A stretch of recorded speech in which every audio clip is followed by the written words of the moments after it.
Hey, today's episode is brought to you by sunsetlakesebede.com. Use the code LEFTISBEST and it gets you 20% off. 20. That's a funny number, isn't it? As in 20th, let's say, days in a month or 20th anniversary. Never mind. The point is sunsetlakesebede.com, ladies and gentlemen. 20% off if you use the code LEFTISBEST. What can you get there? You can get some great gummies. They've got sleep gummies, melatonin. They've got focus gummies with cordyceps, lion's mane and cordyceps. They've got relax gummies with ashwagandha mushroom. They've got some with CBD and THC, both like 1 milligram full spectrum, and then 5 milligram the Delta 9. But they also have tinctures. My favorite tincture right now, is the Good Night oil they have with CBD. I don't know what else, but they also have it with melatonin.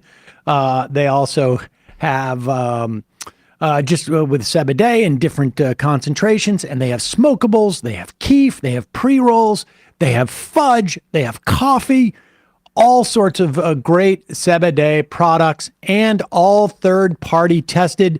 They have an incredible amount of integrity in their product and in their the way they run their business. $20 minimum wage, mostly employee-owned.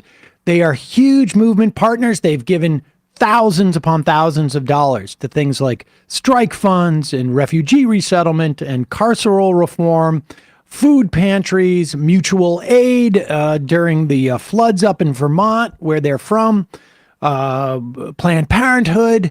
The list goes on and on. Incredible company, incredible product. Check it out. sunsetlakesebede.com. Left is best. 20% off. And now for this 20th anniversary show. The Majority Report with Janine Garofalo and Sam Seder. The left has never been so right or so sexy. The Majority Report. Good evening and welcome to the Majority Report. I'm Janine Garofalo. And I'm Sam Seder. And we are 7 minutes and 39 seconds late. Please don't hold that against us. But it is, as always, Casual Wednesdays here. So I am bedenimed and taking everything 7 minutes behind its normal time. And you're creaseless. I also noticed. I'm creaseless. I also can't hear myself in my own headphones. I don't know if that's normal first day stuff, so I'm hoping they... Janine, which I think will become apparent to our listeners, to you, our listeners, soon, is a bit of a neo-Luddite. I just realized I had my dial turned down. Yes. Completely turned down. So it was that's what we call a technical failure, and some heads are going to roll, people. Heads are going to roll here. I know it's Casual Wednesday. It's actually the first time Janine has actually been able to turn a dial. That's like new technology for you, dials, right? Yes, that's more my germ phobia. You used to just do switches. Yeah, I don't have my white gloves. But anyway, enough of this chitter-chatter. Let's talk about who's going to be on the show tonight. We're going to be talking to activist and co-founder of Ben & Jerry's Ice Cream. He's also the founder of TrueMajority.org and business leaders for... priorities, sensible priorities. Good leadership. And congeniality. We'll also be talking to Atrios, Uber blogger Atrios. We're going to be talking to funny man Dave Chappelle and also funny man Bill Maher. Bill Maher. Yes, I didn't say Ben Cohen. Okay, that was Ben Cohen. Yes. Yes, ladies and gentlemen, that was the opening of the first arguably professional Majority Report 20 years ago as of Sunday. But we weren't going to do the show on Sunday. Janine Garofalo will be with us a little bit later. Right now, though, new co-host relative to 20 years ago, right. Emma Vigeland, Hello, Emma. It's Casual Friday. Hey, yeah. I mean, What? What's that? What's that about? I'm just feeling a little bit cucked, for lack of a better word, Whoa, with all right. all of these celebrities on the show. So I had Lights to are bright today. find Oh. a way to show that I'm actually really, really fucking sick too. You okay? I decided on doing that 30 seconds ago. Hello. Emma Bigland, ladies and gentlemen. Also on the program today, I am very excited that Atrios is going to be joining us. I think he was the first guest we ever had, although it could have been Ben from Ben and Jerry's Ice Cream at that time, Ben Cohen. But Atrios is going to be joining us. And then Janine Garofalo is going to be on the program today.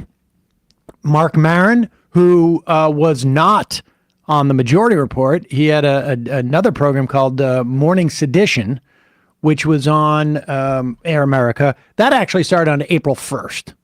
So his anniversary for that, and I don't think he actually in any way recognizes the anniversary of it, but make him do that today.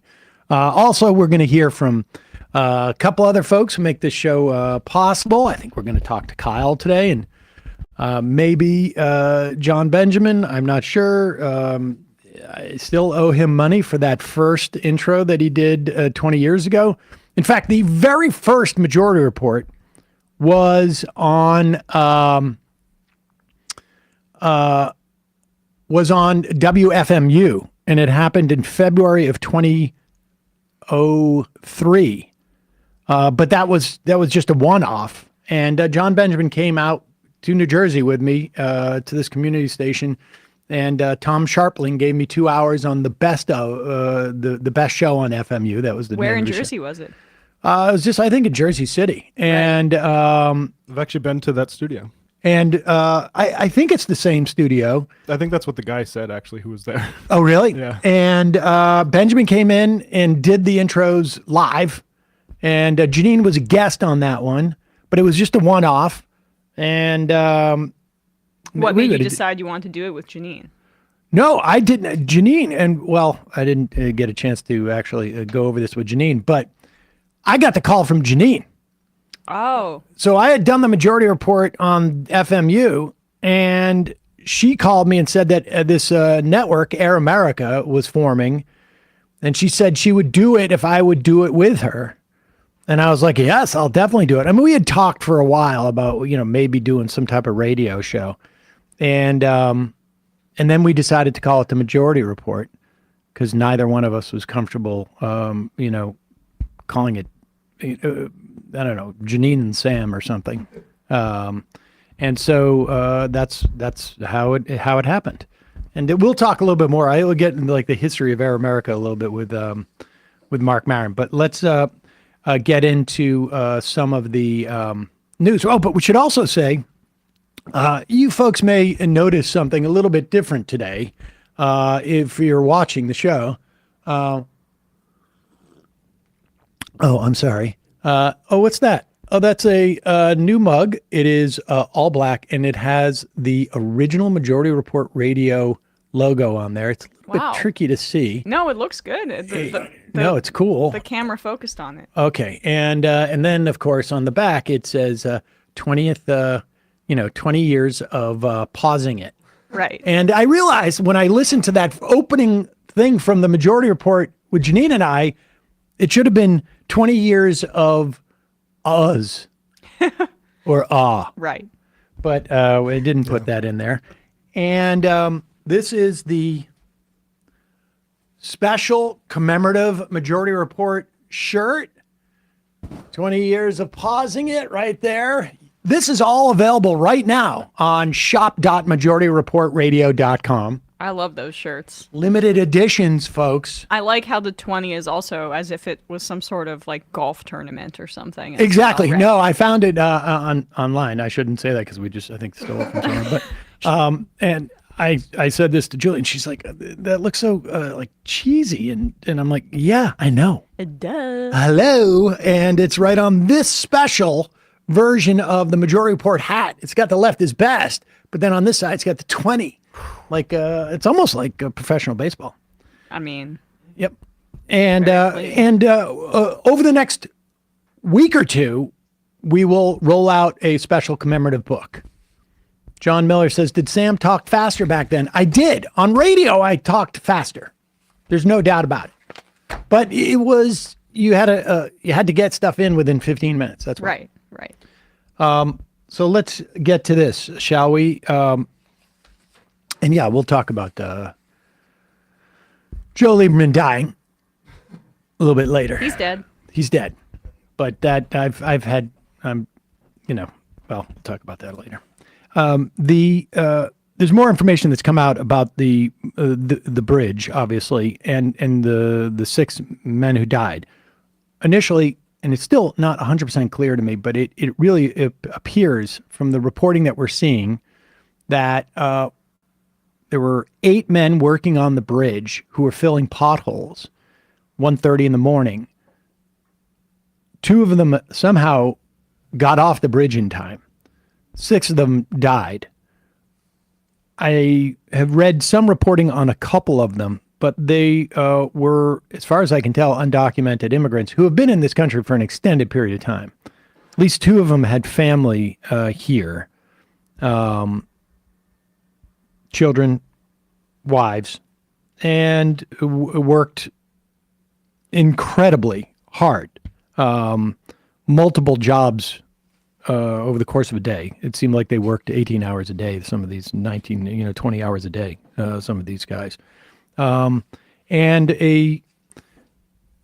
really puts into relief the sort of all the DEI's talk that we heard at the beginning, where it's really quite clear that ultimately, when we find out what this story is about, it's going to be about capitalists and profit and externalities and making the cost for their profit be directed at our society and, obviously these 6 men.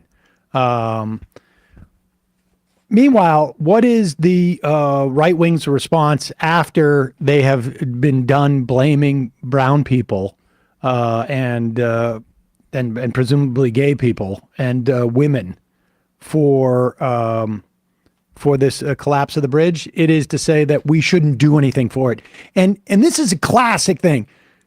The only time a Republican lawmaker will suddenly talk about how much we should be supporting a state or a city or whatever when there is any type of disaster, it's when it's their own. But when it's not their own, we get stuff like this. Joining me now is Pennsylvania Congressman Dan Muser, a member of the House Financial Services and Small Business Committees. Congressman, good to see you. Thank you so much for being here.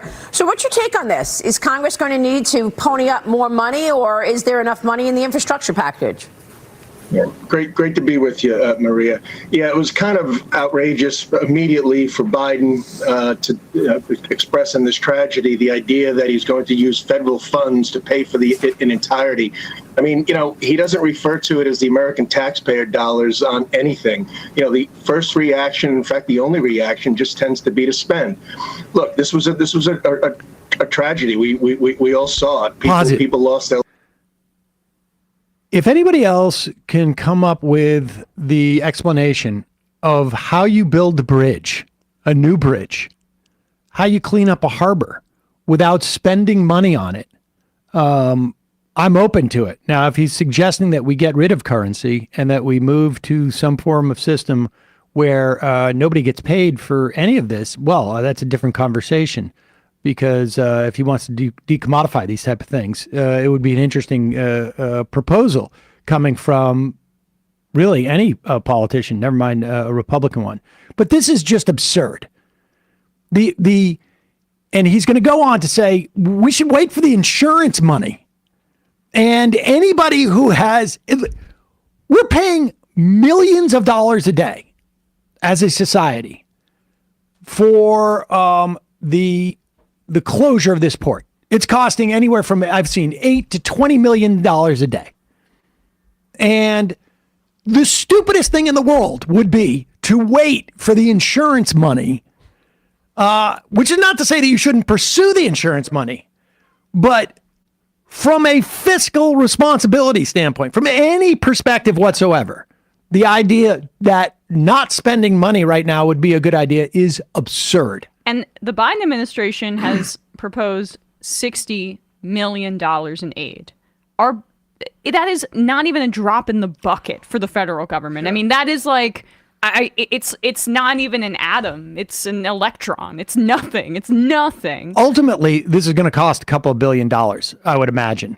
And, but getting $60 million in there immediately means that you can start the cleanup and you can start the planning and you can figure out what you need to do.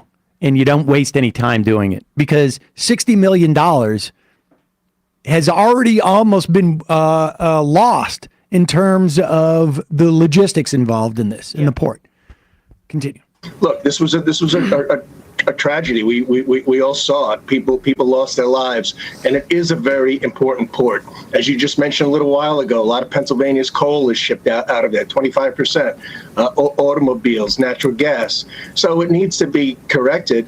But this was Singapore flagship number one. So what responsibility are they going to have? At least Janet Yellen is thinking a little bit out of the box rather than just spend the taxpayers' money and see what insurance funding that there would be. And we got to get on that. We just can't take the easy route all the time and just try to spend the taxpayers' money. The easy route, pause it. I'm sorry.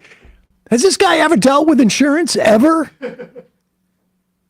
Ever in any capacity? It's going to be, I don't know, a years? Exactly. Before whoever is going to pay that insurance to whomever it's going to pay is going to pay that out. That's not going to happen.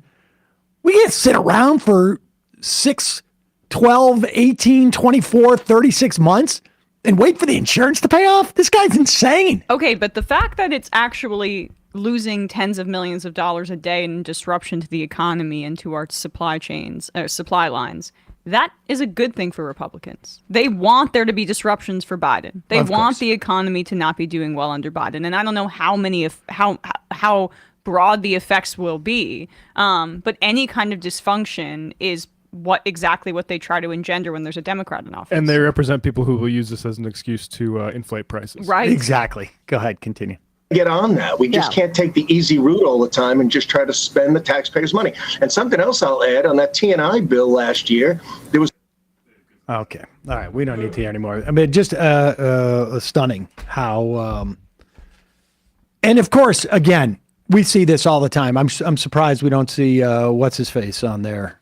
Rand Paul. Is he still around? Oh, yeah. I was just thinking of Rand Paul because he was the guy that led the charge. Was it in Sandy relief money for New Jersey, and then was begging for it 100%. when there were natural disasters in Kentucky. And I just also want to just point out the sleight of hand when they talk about taxpayer money, right? What are they trying to say there? They're trying to say the city of Baltimore, with its migrants working on its bridges and its black mayor, they're not taxpayers. They're not contributing to the system in the same way. So why should we give any federal money to help them? Those are just slight Republican kind of dog whistles that I think people should try to just put into their brain so they can notice them in real time. In a moment, we're going to be talking to Duncan Black, or Atrios. Meanwhile, John in the Berg on the IM says, happy 20th anniversary, Sam, Emma, and the whole MR crew. Thank you for the great work, perspectives, and awareness you bring us every day. Left is best. 5-hour show. And then he says 5-hour show over and over again. I don't think we're going to do that, but I have a feeling it may go a little bit long. But first, did you know that word from our sponsor? Because I wanted to remind you that I don't know if you knew this, but the future of America is in our hands. Oh no, I knew that. You don't believe me? No, I said I knew that. Oh, you did know that. Well, I mean, if you didn't believe me, you should listen to Future Hindsight. I know you folks care about politics. Sometimes it's very easy to feel hopeless and powerless, like there's nothing we can do to change the status quo. But what if you could be a strategic player in politics? In 2024 and beyond, Future Hindsight offers you an independent, unaffiliated perspective at what's at stake. how you can make an impact at the local, state, and national level. On the podcast, Mila Atmos shows you just how much power you have and how to use it. Think of it this way. If each of us could do just 2% more than we're doing now, it would transform our democracy. So tune in every Thursday to get engaged and stay engaged. This week, Mila is joined by Braxton Brewington, the press secretary of the Debt Collective, for a deep dive into why canceling student debt continues to be important for all Americans and how the Biden administration is dragging its feet on solving this crisis. Find them at futurehindsight.com or wherever you listen to podcasts. Also, sponsor of the program today, one of those sponsors that I was using before they became a sponsor, and then I was super psyched to be able to talk about this. Fast Growing Trees is the biggest online nursery in the U.S. with more than 10,000 different kinds of plants and over 2 million happy customers in the U.S. You are looking or listening to one of them right now. Hosea pears. They're like they're round, like apples. Arkansas black apples. I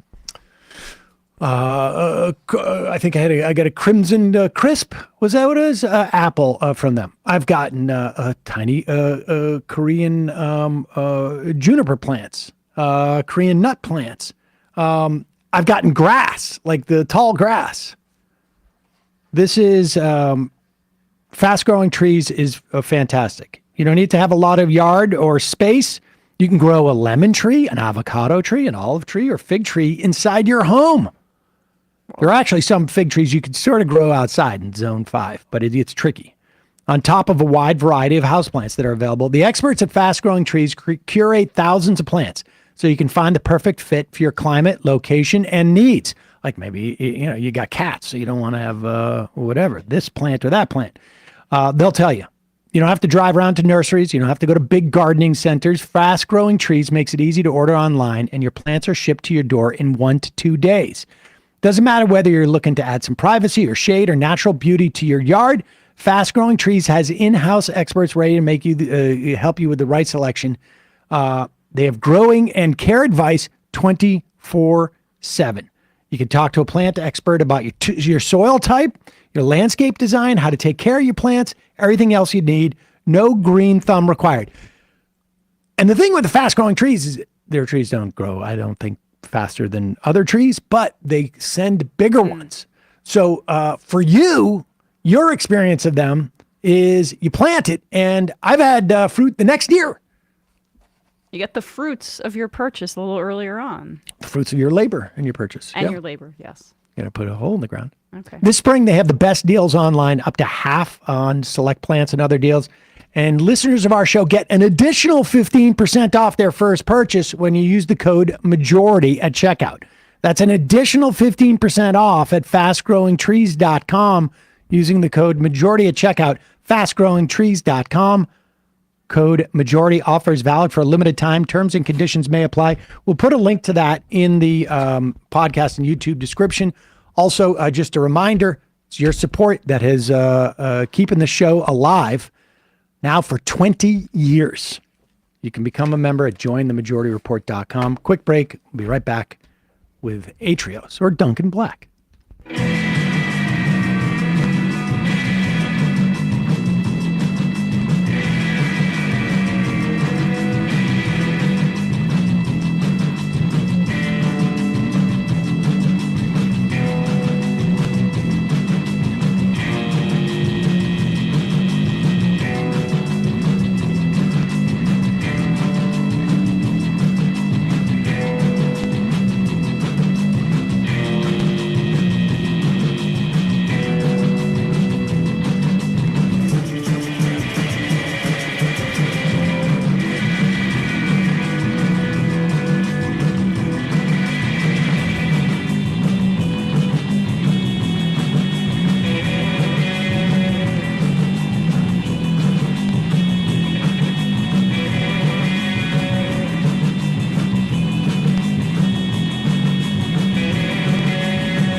Hey, folks, we're having a little bit of technical difficulties with Atrios. So first we're going to do Janine Garofalo in a pre-tape that we did yesterday. Let's run this now.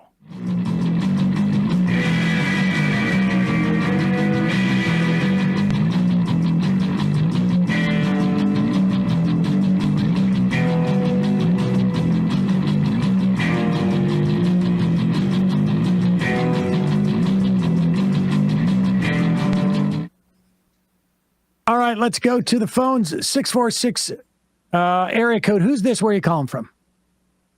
Hello, my name is Janine Garofalo. I met you at that thing that time. Yes, I remember that specifically. Janine! Yeah. First-time fan, long-time caller. Hello. Remember that? Fanfare.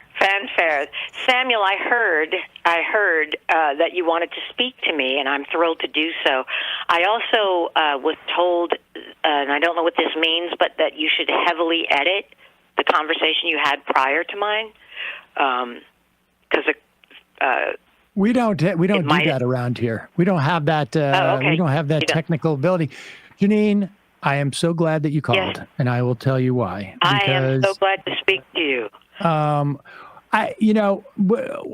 have, because of this like whole situation in Gaza and Israel, I don't want to take this immediately to this place, but I have spent a lot of time thinking about that era in the run up to the Iraq War, when you were one of literally in the country, maybe 3 or 4 people who are allowed to get on television, if that many, and speak out against the impending Iraq War and the that everybody knew was coming in many respects. And I know a lot of the grief that you took. I remember, we had to leave Air America with bats, even, bats we bought bats. But Sam, the only reason myself and others in entertainment were allowed on is because we were easy to mock and marginalize. 100%. There was plenty of voices that people could respect, of course, that could have been on these shows, but they were not allowed to speak because they were perceived to have much more credibility. And I'm sure that type of thing still happens today, but there's much more media and more voices out now. Definitely. And you don't get as slammed for speaking against such things. Now, there is a new cancel culture that, you can get in trouble for anything and everything every day.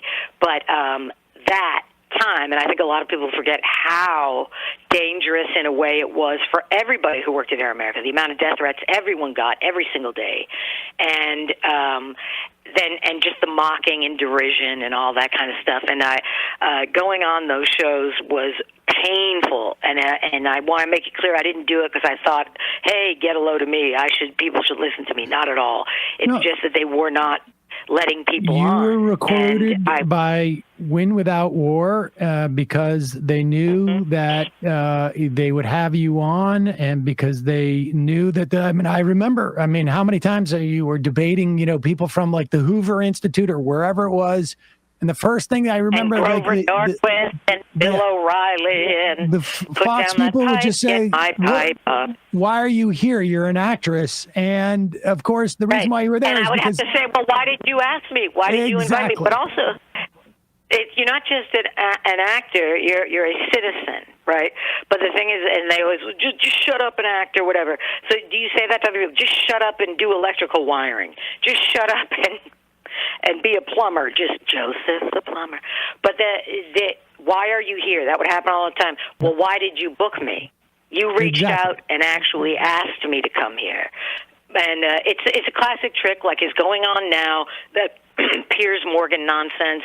Yes or no, do you support Hamas? Yes or no? And it's always refreshing to see people like Cornel West that don't play that game. You know what I mean? And yet still people are susceptible to what's going on now. You're anti-Semitic. It's a trick.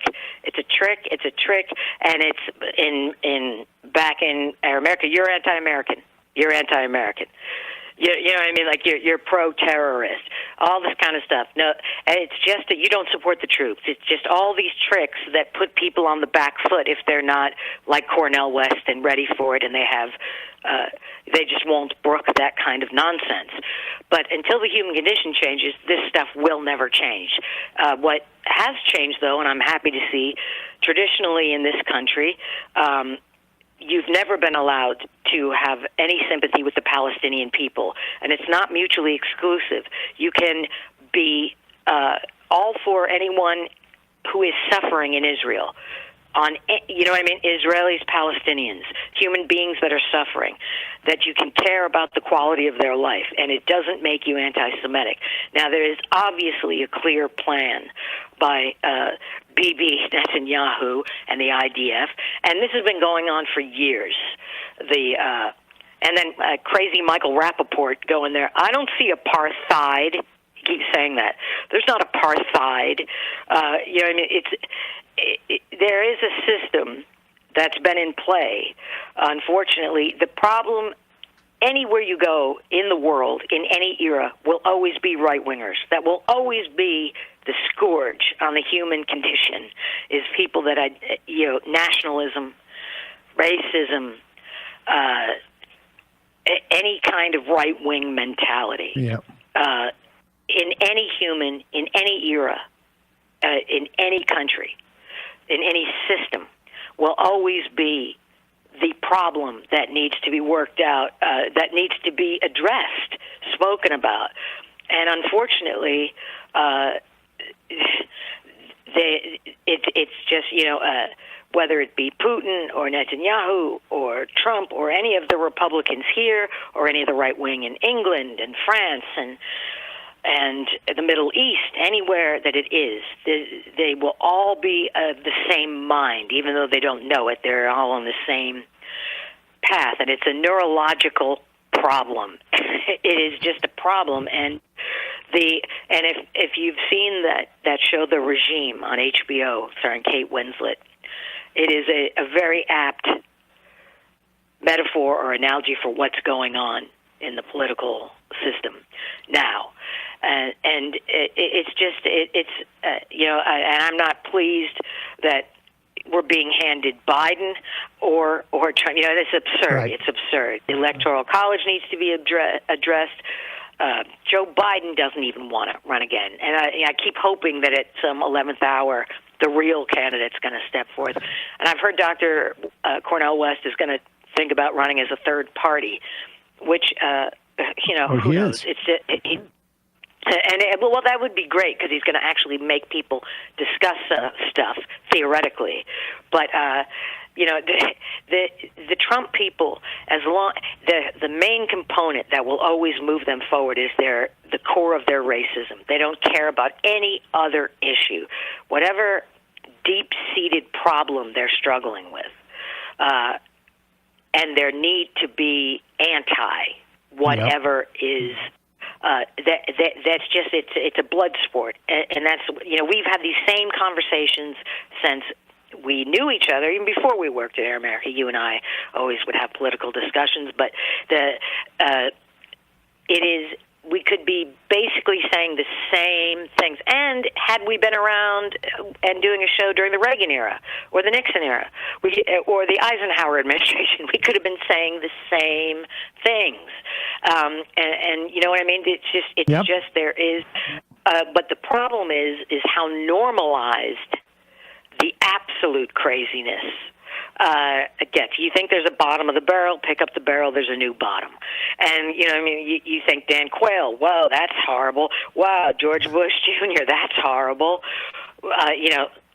Reagan's Iran-Contra, Oliver North, that's horrible. We can go back further than that. We can go back to Remember the Maine.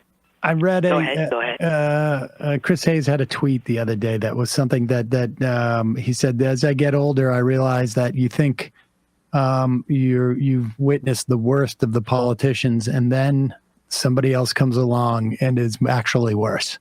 And that certainly has been, the The experience over the past. This is years in the making. This is years in the making. 100%. So don't forget. And 100%. And I used to say this all the time after Watergate when they said never again. What they meant was never again will there be such transparency and will there be a Woodward and Bernstein to get us. And that's when the whole real big push to get buy-up radio and plant journalists and the right-wing agenda and recruit from colleges, which they did. Haldeman and Ehrlichman recruited from college, right-wingers on campus who had proven themselves very duplicitous and craven. And that's really the component: loyalty, being craven, having no conscience whatsoever, and still, when people have this nonsense of both sides do it, that's just lazy and checking out. Now, granted, and again, we always used to say this: the Democratic Party ignores their base to the detriment of the country, whereas the Republican Party caters to their base to the detriment of the country. And there's handfuls of good good Democrats fighting the good fight all the time, and they get shouted down by their own party. But it is absurd to me it is absolutely indefensible to say you are a Republican. There is not one reason you could give that would be true, that could say, that any reasonable person could say, yes, I see why you're a Republican. There is absolutely no defensible reason that you could say that you are a current Republican. I was going to say, if you said, I'm from 1870, that might actually you cut say the party of Lincoln. If you were the party of Lincoln, okay. But they have not been the party of Lincoln for a very long time, since the Civil Rights era. Janine Garofalo, I miss you. So glad to hear from you, and thank you so much for calling in. Oh, thank you. I hope I didn't come on just be bombastic. And also, I look forward to seeing you soon. And congratulations on your children's academic accomplishments. Thank you. They've been, they're doing great. And a few things I want to say again: put down that pipe, get my pipe up. Hey, what happened? Oh yes. And before we leave, finally, Peaches. Great. Peaches, I love you, Sam. I love you too, Janine. Okay.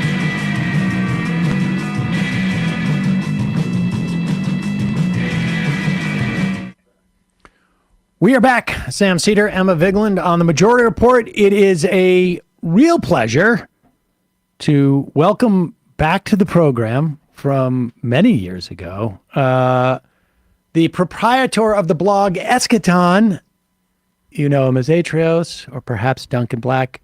Duncan, welcome back to the Majority Report. Thanks very much, and congratulations on 20 years. We played the first 2 minutes of the very first Majority Report that was 20 years ago as of Sunday. And you were, I think, the second guest on the show ever. I think after Ben from Ben and Jerry's. I think so. Yes, I was definitely on either the first night or the second. No, night. it was definitely the first night. I'm saying literally the second slot. Okay. And I want to just say, up front, when I started doing this, we were planning on what guests are we going to get? And I was like, we have to move fast to get Atrios, because if we don't get him first, we're going to get big-footed by Franken or these other. And I'm like, this is huge. We've got to do this. And we got you in for a test run. I think we did. We did a couple of test interviews, and of course, no one at Air America was even occurred to them to have a website. So the idea that, but I'll have to say that honestly, one of the most exciting things for me was meeting you at the Air America opening party that we had. That was like a big thing. It was. Oh wow! And because I guess at this point, were you guys you're just on the radio? So did you have any idea? No, we hadn't even started. Well, I mean, meeting him. Oh, you met him before the this show. is before the show. Okay. We actually launched. I think it was maybe like on the 29th or that we did this. I think it was, or the 30th. And it was great. And so it's real. I really am thankful that you're here today. Yeah, glad to be here. Good to see you. And I should also say, I still read your blog every day. It's like one of the first things I read. But all right, let's start with this, because I want to talk about where we are today. The ICJ this morning, I guess, basically came out and said, to Israel, you need to open up. And this, I think, is binding, at least to the extent that anything is binding. You need to open up more land routes to provide aid to Gaza.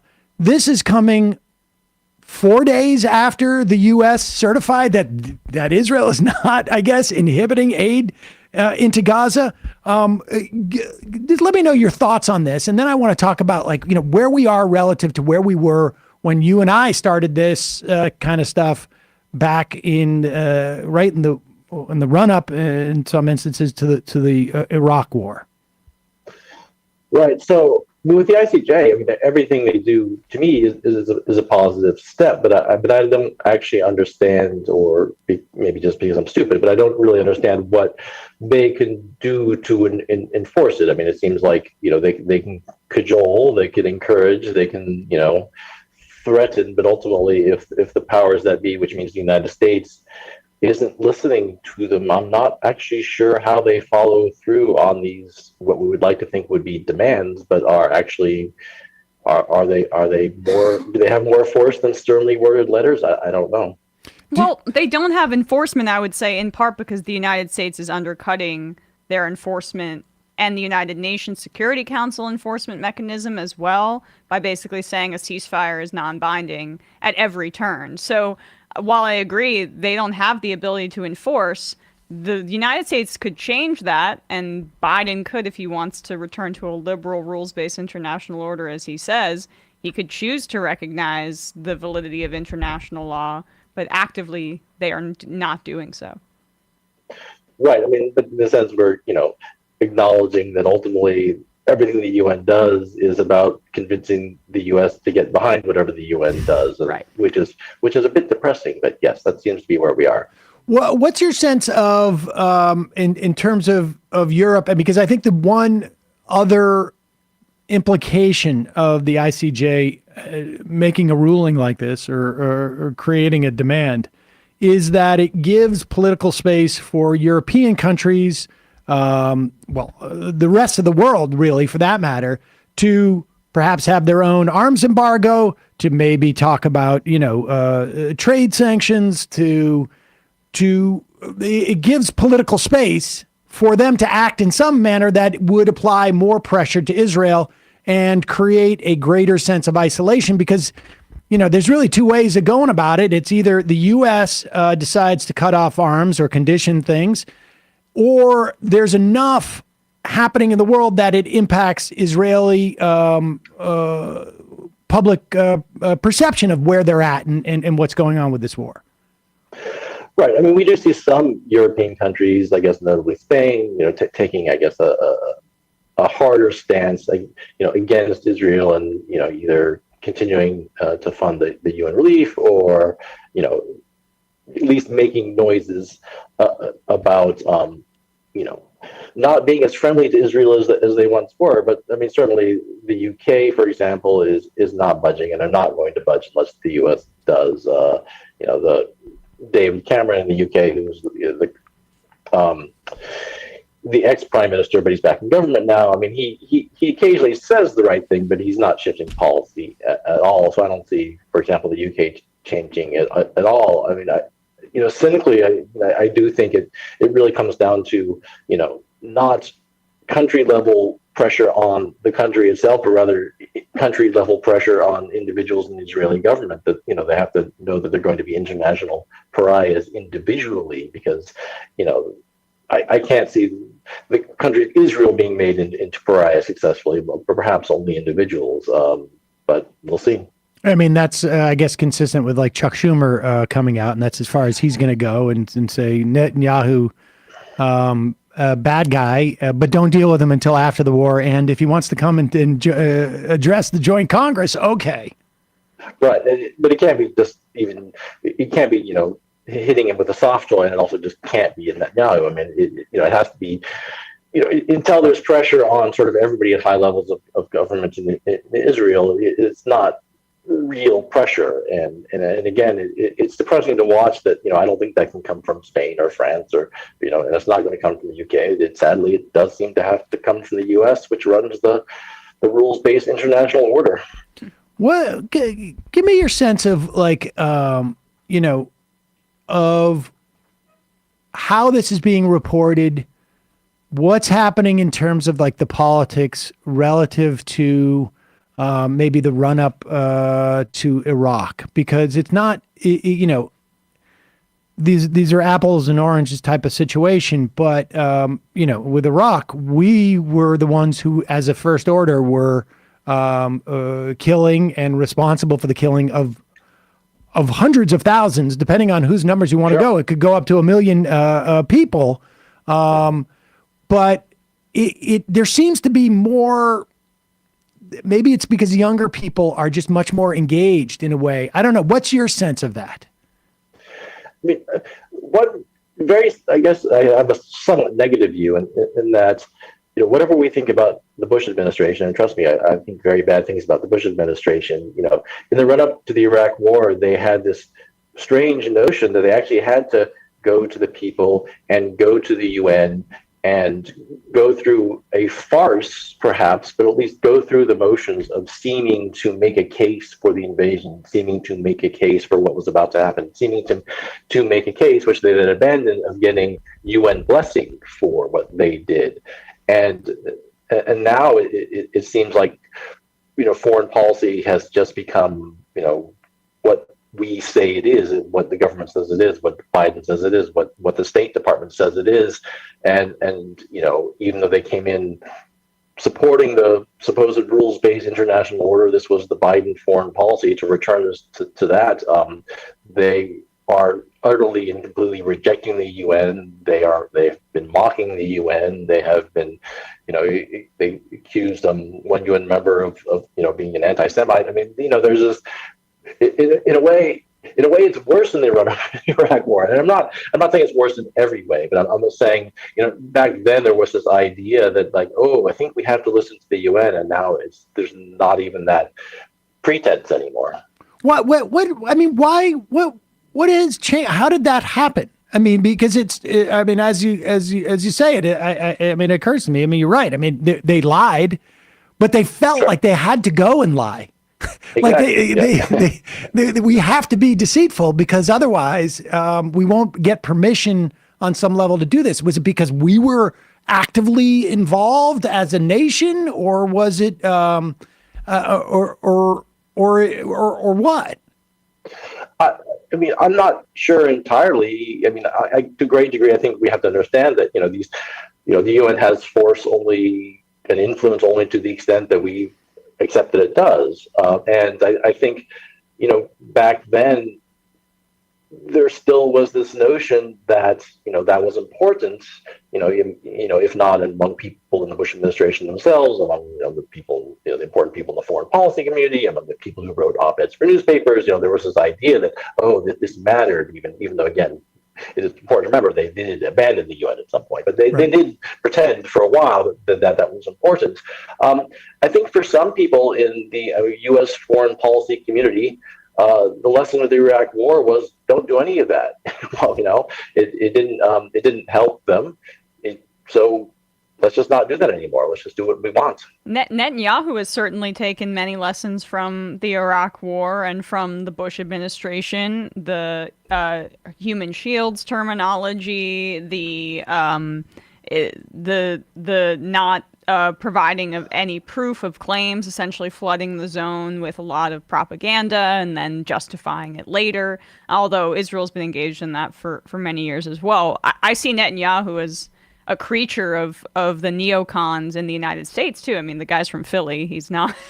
It's not. So am I. Yeah. Yeah. Right. So, but what I also think does fray things and makes things different, or I wasn't, covering this at the time, obviously, but the fact that it's a Democrat in office that's doing this. I mean, if Trump were basically flouting the ICJ and the United Nations in the same way, I do think, unfortunately, we would see a little bit of a different reaction from coalitions that would normally be supportive of human rights. It's just not. The opposition isn't as coherent.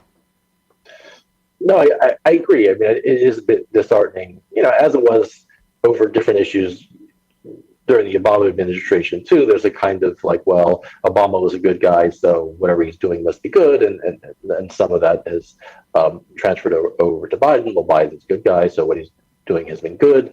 The people who would be, in theory, ready to oppose these things are left-leaning people. They are Democratic voters. They are in the Democratic policy community, and they, for various reasons, are much less likely to criticize a Democratic president, and yeah, internationally as well.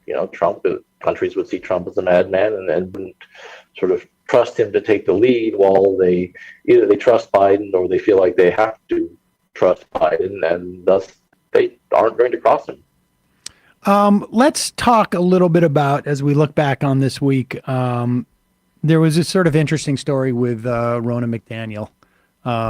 And some type of, I mean, I'm unclear really what actually happened with her being signed by NBC, and then supposedly MSNBC immediately said, we're not going to have her on the air, which I think was really more a little bit of a sort of retroactive story than in fact the way that it went out. But when blogs basically came on the scene back in the 2001, 2002, 2003, it was a function of there being no media that was allowed to report on the buildup to the Iraq War and the potential implications.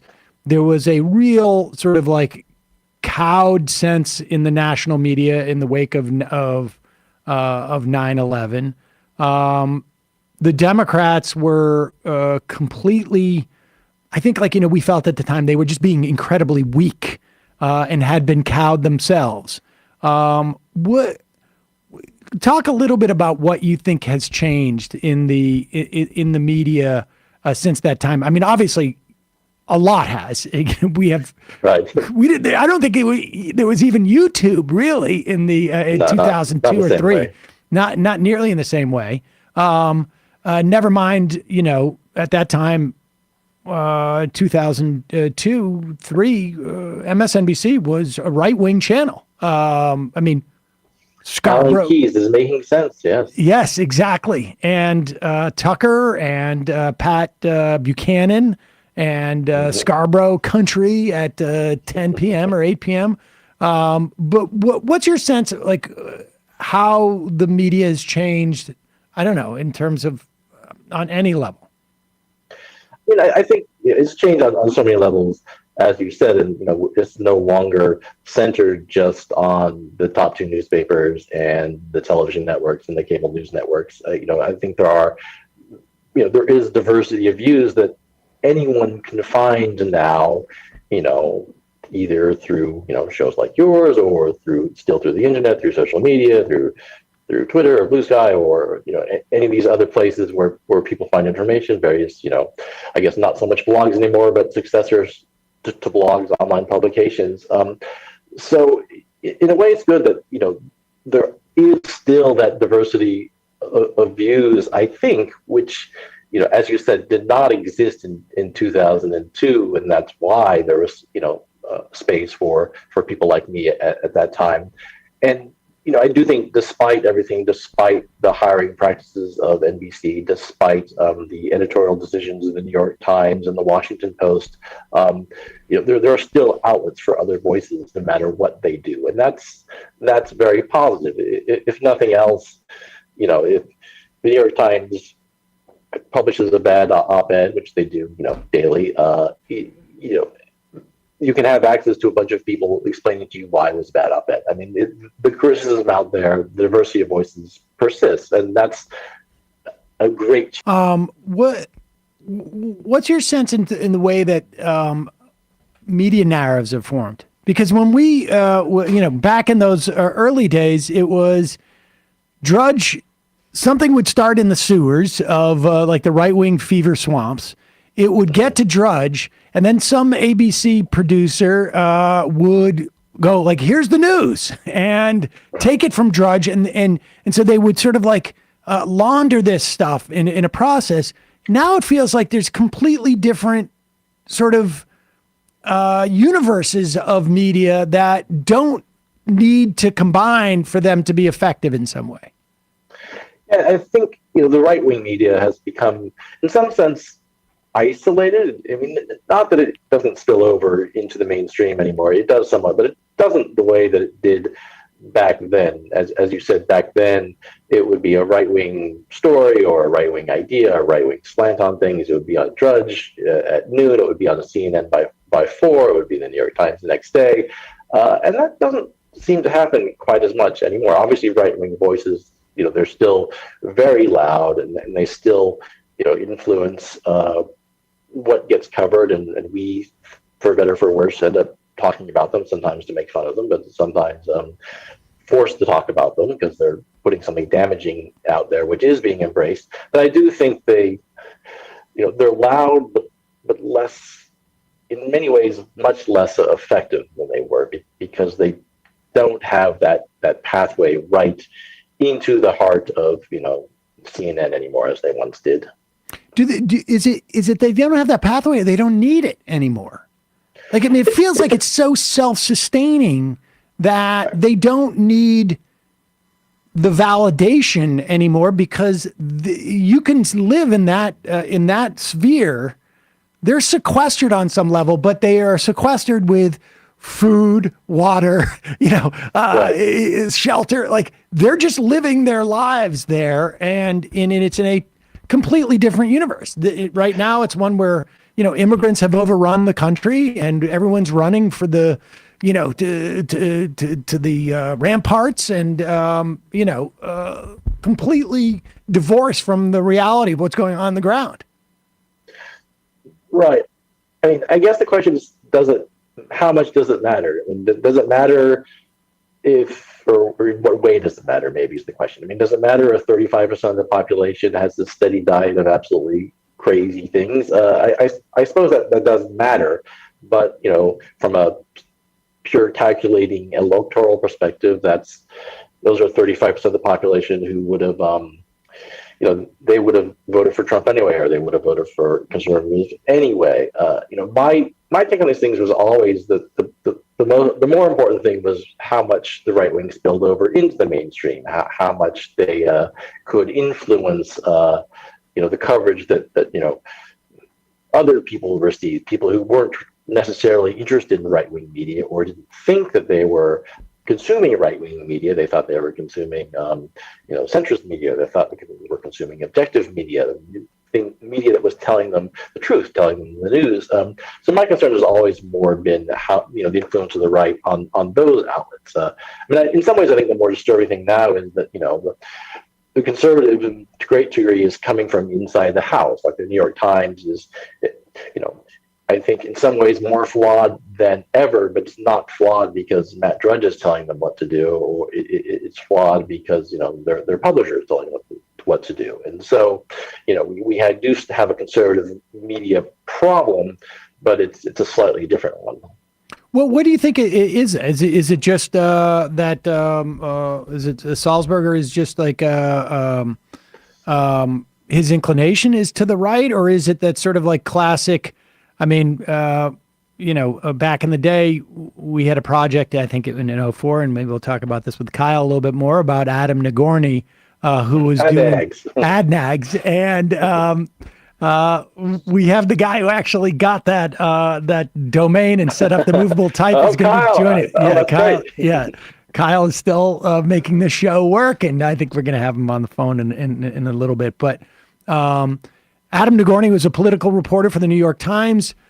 He had people started collecting his headlines, and it was sort of fascinating to watch. Like, John Kerry too weak, John Kerry too strong. It was all over the place, and it felt like there was a dynamic where a lot of these writers at the New York Times were trying to were afraid that they were showing too much. I don't know. Leg, liberal leg, as it were, and so really overcompensated by covering up on some level. Is it? It feels a little bit different this way in this era. It does. I think my take on that was it was always a little bit exaggerated. We were making excuses for them a little bit. That I think a lot of these reporters, especially the political reporters, were just kind of conservative. But I do agree that they also felt the need to try to cater to an imagined audience, to try to cater to some notion of balance. While increasingly when I see these things, I don't see that it's about kowtowing to pressure. It's obviously not because the Bush administration is calling them up and yelling at them. To a great degree, I think they're doing, and by they, doing the publisher, the editor, the reporter, they're doing what they want to do. They're doing what they think they should be doing, and that's a slightly different issue. Is it because they are very conservative in their hearts, or they just have strange notions of what journalism is? I'm not entirely sure, but I think it's much less about giving into influence now than it was, and it's much more about they just think they're doing the right thing. And they've deemed something acceptable, which is for everybody to basically reject, which is Trump's election denial, it brings us back to the Ronna McDaniel notion, where there's just been, which is very different from the Bush years, a general understanding this person is unhinged, his ideas are dangerous, he's so distasteful, that this has become so over the top that it's met this threshold for basically the entire, centrist or corporate media, right, that isn't Fox News, to deem this unacceptable. And it's in that bucket now. And I think that's given a little bit more freedom for people to speak their minds to a degree. I'm not sure. But it also does the work of helping the non-Trumpy Republicans and making them seem more acceptable than they actually are. Yeah, all five of them. But yeah, it's there is always this battle to sort of create what a set of agreed upon facts, such that Joseph Biden won the election, to create this set of facts that if anyone deviates from that set of facts, then we can call them a crank, and we can tell them you're a liar, or we can tell them you don't belong in our news program. But that set of facts is always contested, and now that we see with Laura Trump running the RNC now, and there are reports about how when they're hiring people for the RNC, one of the questions they're asking is whether they believe Joe Biden won the election, and they say yes, that they're not getting hired. and so if that's the entire political party, if that's undeniably what the Republican Party is, are news organizations going to maintain this very minor wall? Are they going to maintain this idea that excludes you from the realm of acceptable discourse? It's going to be a challenge, even if they want to do it. Isn't it weird to you, though, that, there's all the sort of set of lies from back in that era where it was, a Paul Ryan-esque sort of Laffer curve and deficit hawkery and in things like austerity, and which were all there were whole sets of lies that were associated with that, but they were polite lies, and they were really accepted as being well thought out. That seems to have, diminished significantly, short of like maybe a couple of sort of, Matt Iglesias and Nate Silverites type of people. But for the most part, like a lot of that doesn't even seem to be in the discourse anymore. It's definitely one area which, maybe doesn't get, talked about enough is what you're saying is that even sort of mildly left-wing economic viewpoints were once considered to be sort of heretical and crazy, and now they're actually, I wouldn't say, dominant and treated as fact, but they're certainly given a place at the table much more than they were in 2002, 2003, and going into later 2006, 2007, especially with Social Security, where there was basically a lot, as you say, a lot of lies were just accepted as not just one view, but as truth, which has long been the case for economics. So we can applaud the fact that that I think is a lot better than it used to be. All right. So final question: where will we be in 20 years? In 20 years, well, I'm going to be 72 years old. So you're going to be young at that time, relative to me. 72 years young, yes. So I don't know. Hopefully, hopefully still walking. That's not me. I'm not talking about you. I'm talking about all of us. Like, where are we going to be? I'm sorry, I personalized it. I don't know. That's it's difficult to really game out. I think we do President need to Musk. That's the answer. President Musk. Okay, no. We do need to get past the Donald. Like this, it's just like this sticking point at the moment. It's hard to like see the future at all until we get past that man, and then I'm not sure that'll change everything, but at least, or even bring things back to what we might think is normal. But at least perhaps history will progress, a little bit more, I don't know, in a predictable way. I think you're right. I mean, my sense is like the gains that have been made in what you talked about in terms of like austerity and Social Security and some of these basic ideas of like, you can't have unemployment lower than 5% or 6%. Sure. Those gains are going to be realized once we can get back to a like sort of, a baseline where we can actually engage in those arguments again. We're so outside of that realm now. It seems like and I think if we get past Trump, I think maybe we've crested, but we'll see. Yes, right. Except for Trump, I think there has been a lot of progress, so that's good. But we'll see.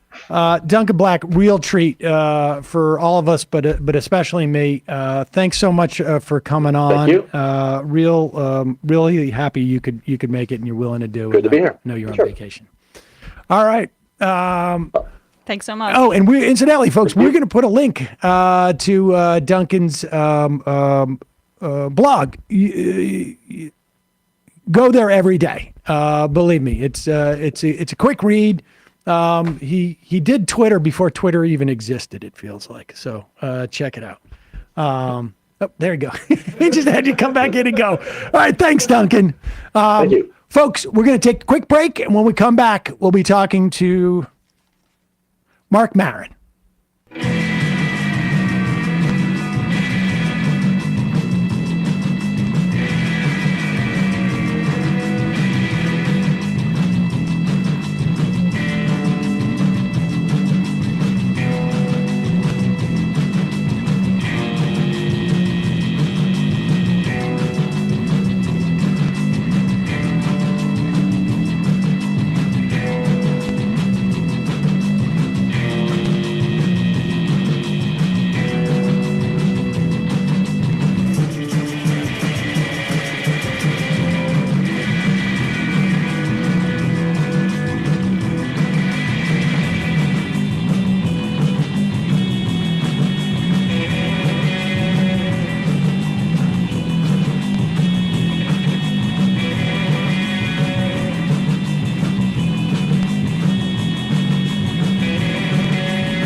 We are back.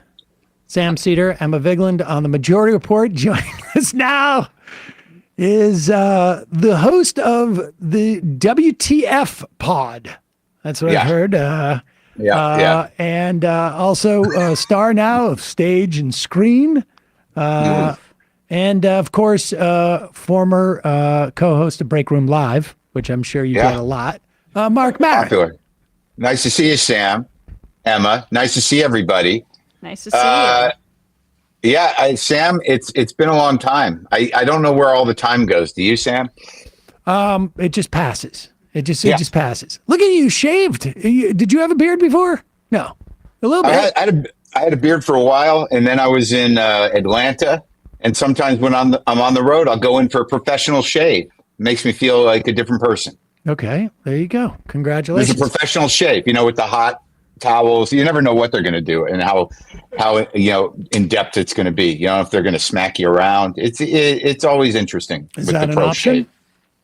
A little bit. I've seen it on Instagram. There are guys who do haircuts and shave people, and they're just smacking them around. I think that's a little much, but part of me sort of like, maybe that's the way it's supposed to be done. I don't know. It's not hard for me to imagine, actually, that that might be something that you would request if you saw it on the board. Or that I thought you were going to say that you would like to do occasionally, maybe smack Mark around. I'm not good with a razor or anything to that effect. Yeah, but just smacking, I think you could do that. Mark, do you celebrate the 20th anniversary of Air America? Like, do you now your anniversary is actually April 1st is when your show launched. The Majority Report launched on the 31st because I think we started on the 31st with Franken's show and yours was the morning show. Is that something that you, Mark, do you ever because you're doing something completely different? No, it's not something I mark, and it's not something that I would know generally. But that's the same with most things. Like I'm kind of week to week with the life thing, and if it's not on my calendar as a legitimate birthday or something, I don't mark it. But but Brendan sent me a picture of the Dunkin' Donuts I used to make my driver stop at every morning at like 3:30 in the morning to get 2 large black Dunkin' Donuts coffees, and I would get a bag of M&Ms, and I would get on the air, and I would just be lit, just jammed out of my brain. And you're already in waking consciousness because you don't sleep correctly, because I was doing like real radio in the morning, and like a lot of that time, it's almost like a dream because it actually was because of the time it happened. So I don't have it's very odd. If I didn't have Brendan in my life, I would remember. You're talking about Brendan McDonald, who is your producer and partner on WTF, but he was your producer at Air America, and he was just a baby producer, 24 years old. We've been together for like 100 years. Well, probably 20. Yeah, 20. I mean, because I was rounding up. I was rounding up. You're rounding up, but I mean, it's literally the anniversary. I mean, so it's right there in front of you, 20. Like 20. All right. Is that the occasion that this is happening? Yeah, that's what's going on right now. Actually, I thought it was a Majority Report anniversary or something. But it's a Majority Report anniversary because we're the only show that's continuing from Air America.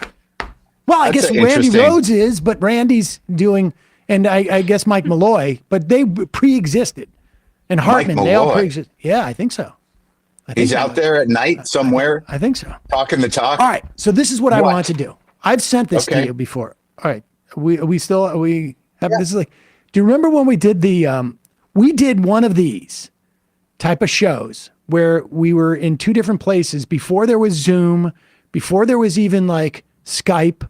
Somebody had developed this, a guy who somehow contacted me from Boston, and we did this show when we were both not on Air America that ultimately became Break Room Live. Do you remember that? I don't know. We would start it with R.L. Burnside at the beginning. Yes. You'd be in your kitchen. All right. Yes. You don't remember? I remember. All right. I didn't come on here to hurt you, Sam. My father. My father has dementia. I don't know if it's happening to me, but I do remember. My mom has dementia. So we don't know. 50-50 for both of us. Yep. But But I do remember the kitchen. Yeah, I do remember it. But I don't remember the guy who did it. And Oh, it was no, you didn't know the pre-breaker. guy. You didn't know the guy who built the technology. You could barely use the technology. What, could you use it? Yeah. Right, well, now I did. that's my question. Who's more technologically capable? It's not He even is. close. Oh, yeah. Really? Yes, Mark. because what? No, I know. Tell me about it. If I didn't have Brendan, I would be in a home. See that lamp in his back? Oh, you can't see it on the screen. I can see it on your. Yeah. You're in that lamp. He wouldn't know how to operate that. He'd have to call Brendan to figure out how to turn that thing. What about that tiger up there above the bed, or that lion? Look at that thing. That's. Huh? This is a hell of a hotel room in the corner of this. You don't have to pretend that's not your home. All right. I'm in DC, dude. I'm in DC. Well, whatever. Come on. I got to interview Larry David tonight in a live event. Oh my goodness. It's driving me crazy. Oh, is that right? You doing a live WTF? Is that what's going on? No, he's not even letting me record it. That was part of the initial idea, but then he's like, Oh, is it a we're not book? doing Is that." it a book thing? No, it's just me talking to him in front of 3,000 people for no real reason, All right, that's good. for an evening of entertainment. Oh, that's fun. Tell me about this show that we did. You and I. Yeah, in the kitchen. That's where you were going. No, that's where you were. I know. This technology just reminds me of that, but that's not the point. Yeah, but Somebody it was said like that it's like one over the other. I remember it happening, but we didn't do many of them or anything. No, I think we did like 8 or 10 of those or something. Yeah. But I wanted to read you this and get your feedback on it. Okay. This is an email, as you recall, and there's a documentary. Do you remember what is the name of that documentary? It was an HBO documentary. Left of the dial. Left of the dial. And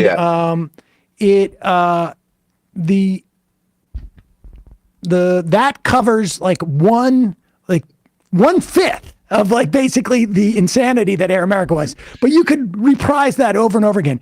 But just at that time, when this is dated March 27th, and the network went live on Wednesday. This is Saturday, Wednesday the 31st. Yeah. And this is an email from a writer. There was a whole cadre of writers on Air America, a lot of comedians.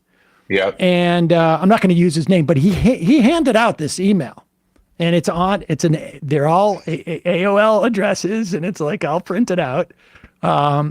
And you remember the guy Evan Cohen, and we got to be a little bit careful because he's a little bit litigious. But at one point, I know he was arrested in Guam, and there was a lot of controversy, and he certainly wasn't paying us. I mean, I don't know if you had check accounts. But he had a brain tumor. He said he had a brain tumor. Like whenever you would ask the guy, hey, how come the phones aren't working? It would take about like 60 seconds before he goes like, well, I got my brain tumor. Oh. And so, but there was also a lot of like, the problem with having a con man at the top of an endeavor is that everybody who will not challenge that con man gets elevated, and there's a scramble. And so this guy is sincere and earnest and thinks that this is an actual operation. I want to read some of this and see if this starts making you feel a little bit jittery. Is it from Evan? No, it's to Evan. Okay. I'm not going to say who it's from. Okay. Oh. But he was one of the writers, and there was a whole cadre of writers, very talented comedic writers. Yes. Yeah. Dear Evan, I wanted to thank you for taking time to talk to me tonight. I decided to go in tomorrow anyway, so I think it sounded like he was about to quit, and lend what I can to the enterprise. Flamethrowing, as you so aptly put it, because this guy came in with some complaints about what was going on, is not really innate to me. On the contrary, by nature, I'm quite loyal. For this reason, I have learned to be very cautious about to whom I give my allegiance. I'm a good soldier when the battle plan makes sense. The overall strategy may be over my rank, but I need to have faith that my generals are smarter than I. I hate getting marched over a cliff. Two things then. Now, he really liked that metaphor. Yeah. But it went a little far. All right, number one, we have about 450 of these evergreen pieces ready at launch, 30, 60, and 90 seconds long. I'm no CPA, but I don't see how they could have cost you less than $2,000 a minute. They aren't that much better than the stuff we could have written the day of the show for a tenth of that. fact, they're not as good since they're not topical. Sure, they're funny, but who cares if it's not relevant? Considering the other problems, I don't think you got your money's worth. Do you remember those? Yeah. I remember like when I got hired, you know what the best thing is, like, before I forget, one of the greatest Seder moments, and, you know, in terms of comedy, and I never forget it, was that big launch party. You remember we had the big launch party? I was just talking about that with Atrios. I invited him there. I was so excited to meet him. Yeah, but the hilarious thing was, this was like the idea that you had your bow tie on, you were doing some anti-Tucker ironic thing, and you got on stage to talk about your show, and you pretended to have laryngitis, and you were talking about us being the voice of the left. That was genius. Don't worry, tomorrow I should be fine. I think you were the only person who got it. There was a whole room of people going, what's going on with this guy? Oh, it was so funny, dude. That was fun. I just saw a picture of that, actually. Yeah. But, all right. So the big thing is the irreducible unit of broadcasting is the show, the network. Imagine if NBC had a production staff and a pool of writers inserting things on the programs. To be frank, it seems insane to me, but I'll just say if it ever... But you know, you asked me my opinion on that, is that when I was brought in, Liz Winstead had come over from television and hired a staff of writers with this big idea that was really more of a television idea. There was a weird bunch of thinking at the beginning because nobody really knew how to do radio, right? So the idea was you had these guys, she had a full writer's room of talented guys churning out stuff for months. And ultimately, like even when I started doing Morning Sedition, Jonathan Larson, you know, had this breakdown for the shows, and it was minute to minute. It was like minute 1, minute 2, and I'm like, what is going on? And he sat me in a room with Riley and tried to see if we had, you know, chemistry to do this minute to minute. It was nuts. The learning curve was so intense because there was no radio people. None. Well, I mean, there was some talent, like, you know, Randy Rhoads had been on the radio, and yeah, but now I'm talking about in production. Yep. It's absolutely the case. In fact, I think the way that we would introduce the Majority Report, it was college radio meets college radio. And yeah. But it wasn't until in the morning that we just talked over this production idea that Jonathan had. It was much more daunting than it should have been. And everyone knew that there were these hundreds of bits, and everybody was sort of like, why? But that was Liz's, you know, that was the way they all structured it, in Shelley, but it was not, yeah. So go ahead. What's he say next? Well, he says the whole structure is artificially imposed, an innovation in search of a need. Hardly anyone knows where they fit in. You should disband the entire apparatus, let the shows hire the writers they want, and move on with each show running its own creative shop. Besides, everyone's already trying to figure out how to do that informally. Since I'm part of that structure, and so are my friends, the people I admire professionally, they may take this as an act of disloyalty. I have to disagree. It's just my opinion, and I'm usually wrong. Besides, word is you're one of the guys going into his pocket to pay me. So in my buck, I owe you as much as I do anyone. That's my 2 cents. I won't bring it up again, except where it affects me personally. I'll be into work for tomorrow from 5 a.m. to 6 p.m. all the rest of the week. So I don't mind working hard as long as I'm working smart too. I mean, the thing was so earnest. I know who wrote that. So it wasn't Mike. It wasn't Mike Ferrucci. No, it was not. I mean, it was, but it's so earnest, and it's like, and I know so many people like that, and they ran into this sort of like meat grinder of corporate. There was both this sort of like corporate overlay to the whole thing, but also just, you know, built on an incredible amount of fraud. Was there corporate overlay? I mean, Evan Cohen was a con man. Yeah. And then he had money guys above him who were just, you know, liberal philanthropists who thought they were doing the right thing. But I didn't see any corporate overlay to any of it. Well, the corporate was the structure that was like imposed. There was all these structures that were built because there were people who were trying to get their own fiefdom of power. It was very funny. That's right. And it was all built on Franken's back. And the whole thing that nobody talks about is that we colonized an existing black radio station. Yeah. I mean, nobody, talks about the irony of that. Like that was okay. You would go into work and we had put WLIB, we had sidelined a black radio station, and it was not comfortable. It was not great. My co-host was a personality on LIB, and after the show, we'd all be like, I guess we're going. And he'd go into the offices at LIB and be like, what's going on, everybody? But it was definitely not comfortable. Oh my God. And the only benefit of doing the morning show was like no one gave a fuck. Like all they cared about was Franken and, a couple of other shows, but we were getting there. No one was in the office. We were doing shit on the air that was crazy. And by the time we were done at 9 and we were all wasted and leaving by 10, then the rest of the world started to happen. Yep. So we were, fortunately for creatively, we were kind of like, I don't know what's happening in the morning. Great. It was good for us. Yes, until when Danny Goldberg came in, and that fucking monster. That guy, I will never, never forgive that guy. Let me just say that Danny Goldberg came in as the CEO. Sorry, is this not what you wanted? No. This is exactly what I wanted. But I'm going to rev you up a little bit more. It was the timing of him canceling your show and firing you from the network, or attempting to, or whatever it was, half fire, came literally within weeks after Howard Stern had announced that he was no longer going to be on terrestrial radio. And so the metaphor I had was it's like, imagine you had this sort of small cola company in Brooklyn, and they're pumping out cola and they're trying to break through and they can't. And then Coca-Cola and Pepsi say, we are ceasing all cola production. Yeah. And then this company in Brooklyn goes, in that case, we're going to cease cola production. Yeah. It's like the one chance we had to sort of bust open into the mainstream, it seems to me, when there was this huge vacuum in morning radio, and the guy says, now's the time to not have our version of a morning zoo show, as it were. Look, I don't think we would have taken Stern's market, but we were a morning show, and we could have gotten some in New York, at least in New York. What percentage of Howard Stern's market would we have needed to have been successful? 1%? Right. 2%?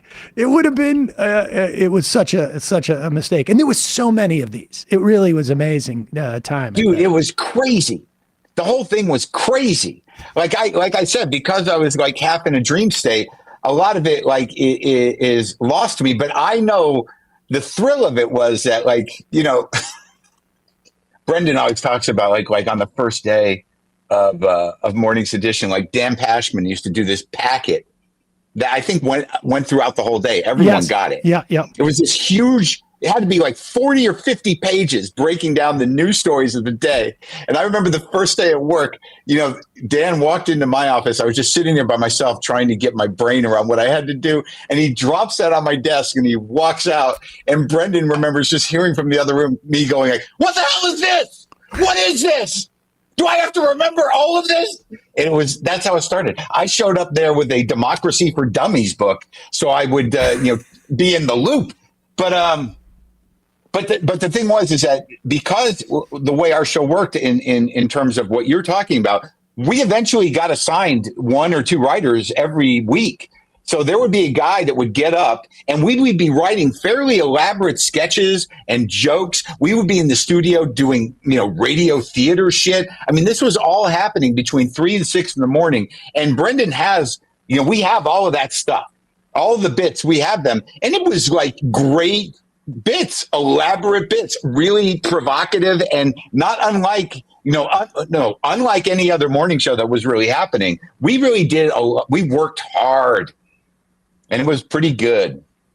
It was also amazing that we could go from never having done radio on Tuesday to on Wednesday going in front of radio and being on in the top markets in the country: LA, New York, Chicago, Miami, Dallas. Yeah, on retired oldie stations. It wasn't like we were getting prime dial placement. I mean, some markets were better. You remember There's a lot of people, tuning in for Sam the Sham and the Pharaohs, and they're like, why are they yelling at me? But I think there was there was a couple of stations that were good. KTLK, Madison, Wisconsin. Remember that? What was the name of that station? Oh, that was a good one. Yep. Right? Well, there was ones in Portland and Seattle, KPOJ in Portland. I mean, that was a big, at one point, we were third in market for everything, music, whatnot.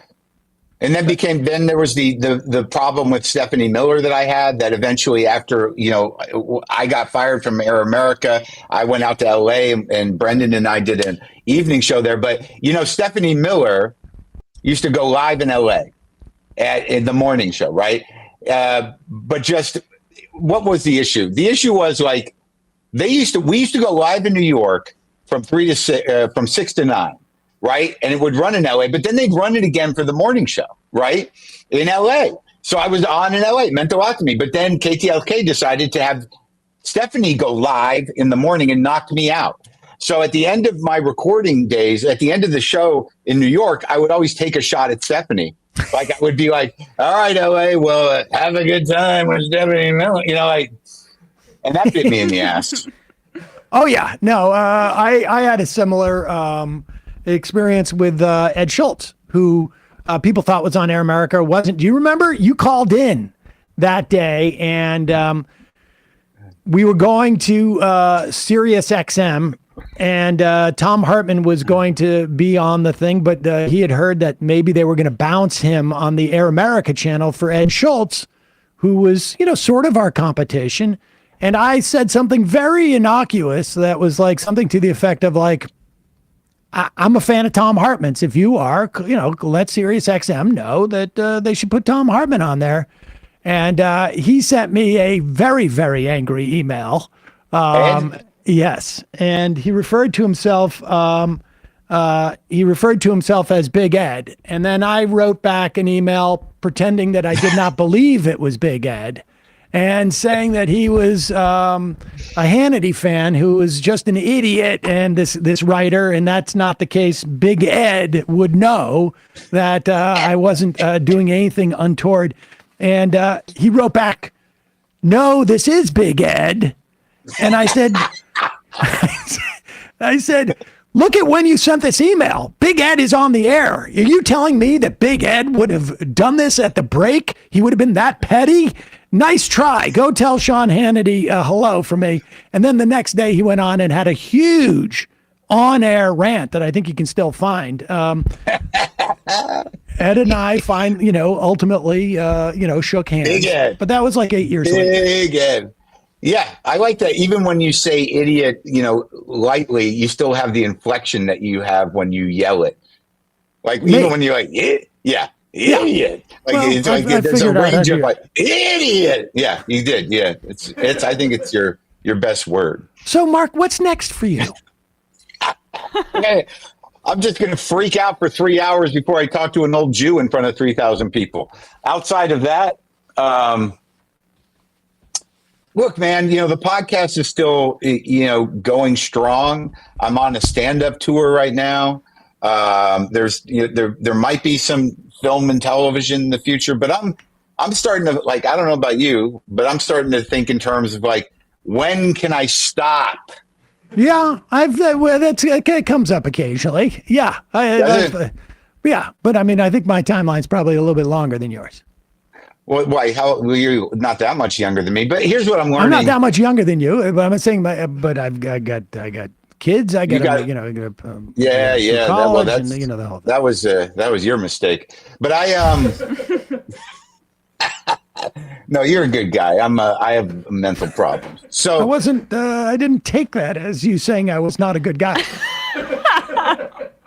No, you manned up. You did the thing. You had the kids. You're a good dad. You're struggling. I wasn't going to bring this up, but somebody has just reminded me. Paul Giamatti brought me up, and you immediately went into he's an obnoxious guy. Yeah, did I? Yeah, he said. Yeah, he mentioned.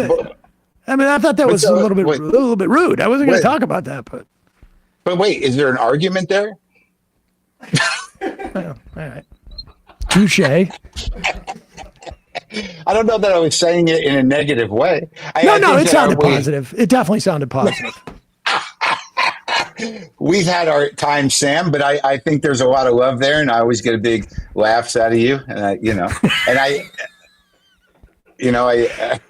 Break Room Live was ahead of its time. It just also was at a very bad time. 3 p.m., not the best time to watch a half-hour long live show. I mean, everything was like, it was against us on that. The technology didn't exist. Nobody knew what it was. You remember when they were building that website? It was this massive thing, cost like $40,000 or $50,000. Oh, so it cost a lot more than that. I remember the guy who was in charge of it, and it basically ended the company. It was such a scam. That last iteration of Air America was literally like a con man. In fact, I wrote a show about that for AMC. Yeah. It didn't go anywhere, but it didn't. Sorry. No, that's all right. That's all right. I just remember them, like, when they rehired me. My deal was like, I was a mess, and yes. Because my wife was divorcing me, and I was like just shattered. And the only way I would do the show is that if I could get the same amount of money I got when I used to be on Air America, and they could give me, $60K up front to stop the divorce. That was the only condition I would do it. I need cash now to stop this. So they agreed to that. And then I'm sitting there and we're like, we got to get Sam in here because I'm not capable of doing anything. And then you came in, and then the fireworks started. It was classic. It was historic pre-streaming streaming. It certainly was. And I should just also note that probably the first streaming show ever was one that you did in like 98. MSNBC, the Broadway video thing. Yeah. The MS what was thing. It called? This is not a test? Yes. I think that's what it was. And Biederman was the executive producer of that. How's that guy doing? He's doing great. Yeah, we did that thing, and it was like, it had animation, it had Nick McKenney, it had a writer crew, and it was like a live streaming thing, but it was still audio. They didn't do video, they had animation, I believe. Oh, I think that's right. And I was a stringer for that. Do you remember I did a couple of bits where I was supposedly reporting from some? Yeah, of course. Right, and I would interview celebrities, and it was Broadway videos behind it. But like as it turns out, we're doing this and we're putting our whole life into it. And I think the only people that could hear it were people on the Microsoft campus. I don't think it was going. It was all dial-up. It was dial-up. I mean, it literally was like a job to just figure out how you could listen to it. It just didn't like, and we were working so hard. I mean, I interviewed Phil Hartman. Right. Is that who I'm thinking of? Maybe. Yeah, from SNL, right? Phil Hartman. Right? I mean, Phil Hartman's a guy. I mean, yeah. Yeah, and Conan, and there was a whole bunch of legit celebrities, and they were doing these animated bits and interactive bits. But I think it took weeks for us to realize, or for me to realize anyways, that literally no one could listen to it. Yeah, that was my experience when we did our show on Peacock, actually. But that's a different story. But Break Room, I mean, even that, Brendan and I remember when we were getting new technology, because I did that deal with The Guardian to go on the road to follow McCain, and we were doing things from the road, and we had some sort of camera that, we could do live that didn't work. I mean, it was exhausting. Yeah. Crazy. But we did some funny shit on Break Room. I know it. They could have done that. We could have done that. That could have been much more successful. But do you talk to Carl Ginsberg? I haven't talked to Carl in a while, actually. I don't think he'll ever talk to me again. I'm not even sure why. Well, I mean, I can come up with a lot of reasons. Why me? Why not you? It's an open question. Why? Man, you were funny, boy. During Break Room, you were so funny. Are you still funny sometimes? Not that often. No. This is the great loss. Yeah. The great loss to comedy. And I've talked to you about it before. There's still time. There's still time for me. There's still time. You're true. It's just so great. It's so amazing, though. You're truly one of the funniest people I've ever met in my life. And you're so serious, Sammy. You're so serious. Well, I know it. I know it. It's okay. It's okay, buddy. You did an episode with Mike Birbiglia, didn't you? And you must have done a WTF, right? A couple. I've done a few. I in my attempts to like that guy, I have had him on. I ran into him recently, and the only thing I can think about when I see him is how angry you were that he existed. And I don't even think you knew him. You just were upset about his successful one-man show. I'm sure that was it, but they're like, it's layered and it's all me. And to be honest with you, he's a great comic. He does great stuff. But I've always had this thing and I tried to, resolve these things within me. But he's been on the show several times, and he actually hosted an anniversary show where he interviewed me. And I think I play up this resentment. It's not really as real as it used to be, and I feel kind of bad about it. But it's become a thing, and now I think to the point where he's like, I don't even want to bother with Mark anymore. I've had enough of that. Why would I deal with that anymore? Sure, that's something that a lot of people feel. Yeah. So he's been on multiple times, and the very funny Sam Seder's been on how many times? Well, I've been on a couple of times. You've a few been on times. WTF? Yeah. I'm back. Yeah. Oh yeah. Yeah. Anytime he's in LA, we find room for Sam. Yeah, it's been a while. I'll be out there. You get a new what? I don't know. Nothing. And Matthew Film Guy's been on Visit Fisher. WTF, right? Yeah. Oh yeah. Matthew Film Guy was on many times.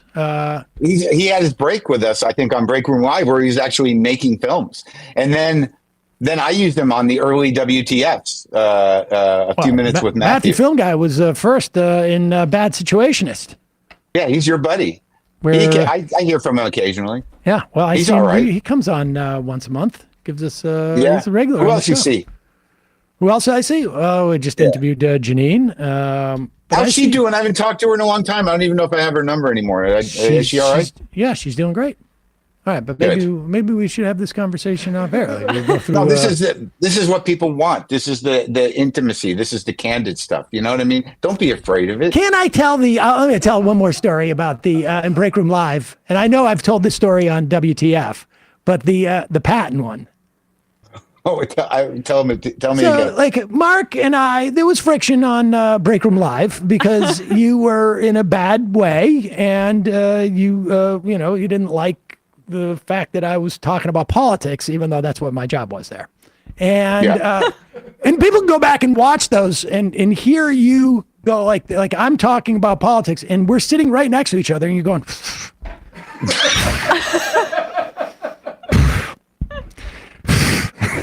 And I would just hear, and it was so pronounced that as soon as I would hear that, because of my problems, I would immediately go oh, I'm taking that as I need to speak a little bit longer about this and get more weedy. And so that was people could see the tension there. But what just upset me? See, the thing is I don't think it was so much about the politics. It was just a competitive thing where it's sort of like, how long is he going to go on for? I want to talk. I want to do some stuff. I know. I knew it was a competitive thing, but the point is that you started that within the first 15 seconds of me talking. Dude, do you know how long it takes you to make a point sometimes? Nevertheless. Leaving that aside. Okay. So we're sitting in the office, and I know how to push your buttons because your buttons are huge. If you your buttons are chest size. And it's like on a clown costume. Yeah, but probably bigger. I mean, it's really more it's almost you're an appendage to your buttons. And so you and I would sit right across from each other in one of those sort of desks where they're jammed up against each other. So when I'm sitting at my desk, I'm looking right at you and you're me. And Brendan is sitting over to the right of us. almost like making an isosceles triangle, if you will. Yes, yeah. And you're sitting there, and I come in, and I'm determined. I'm gonna ignite Maron. And so I come in, I sit down. Why would I have a problem with this guy? Why would I have a problem with you? Yeah, go ahead. And I'm sitting there, and I'm like, did you guys see this new movie for that Patton's starring in? The Fan? This is going to be huge. I mean, he can win an Oscar. I mean, it's unbelievable. Like, I've seen the ads. Like, I can't even watch TV anymore without seeing these ads keep coming up.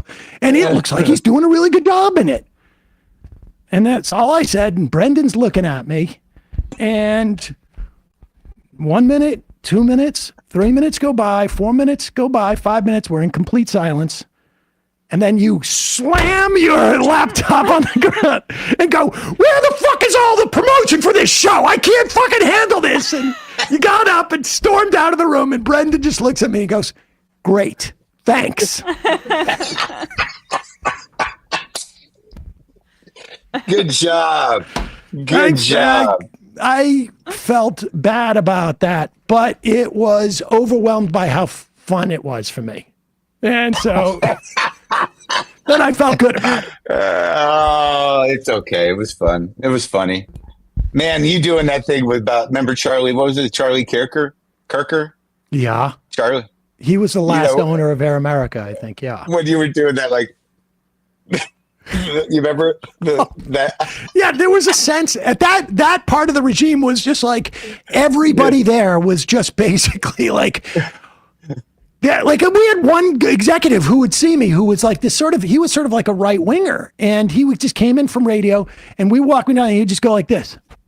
And I'm like, that's from the Sting. That just means like there's a mark here. Like it's like they were all just taking money from this guy, and it was unbelievable. You did the milking thing. Yeah, it was funny. Well, where that ended up is like, because when I took that job there, they'd give me some money to relocate, but I wasn't. I knew that we're going to be shit canned inside a year, so I'm not going to. I had the apartment there already. I wasn't just going to move, out of LA. So I took the money. And I, instead of move shit in, I bought a guitar amp, I bought a TV, I got shit for the apartment, which was empty, which was moving. That was moving. Of course. And at the end and when we get fired though, the CFO has me in and he's got papers. He's like, so what is this, $400 for a guitar amp?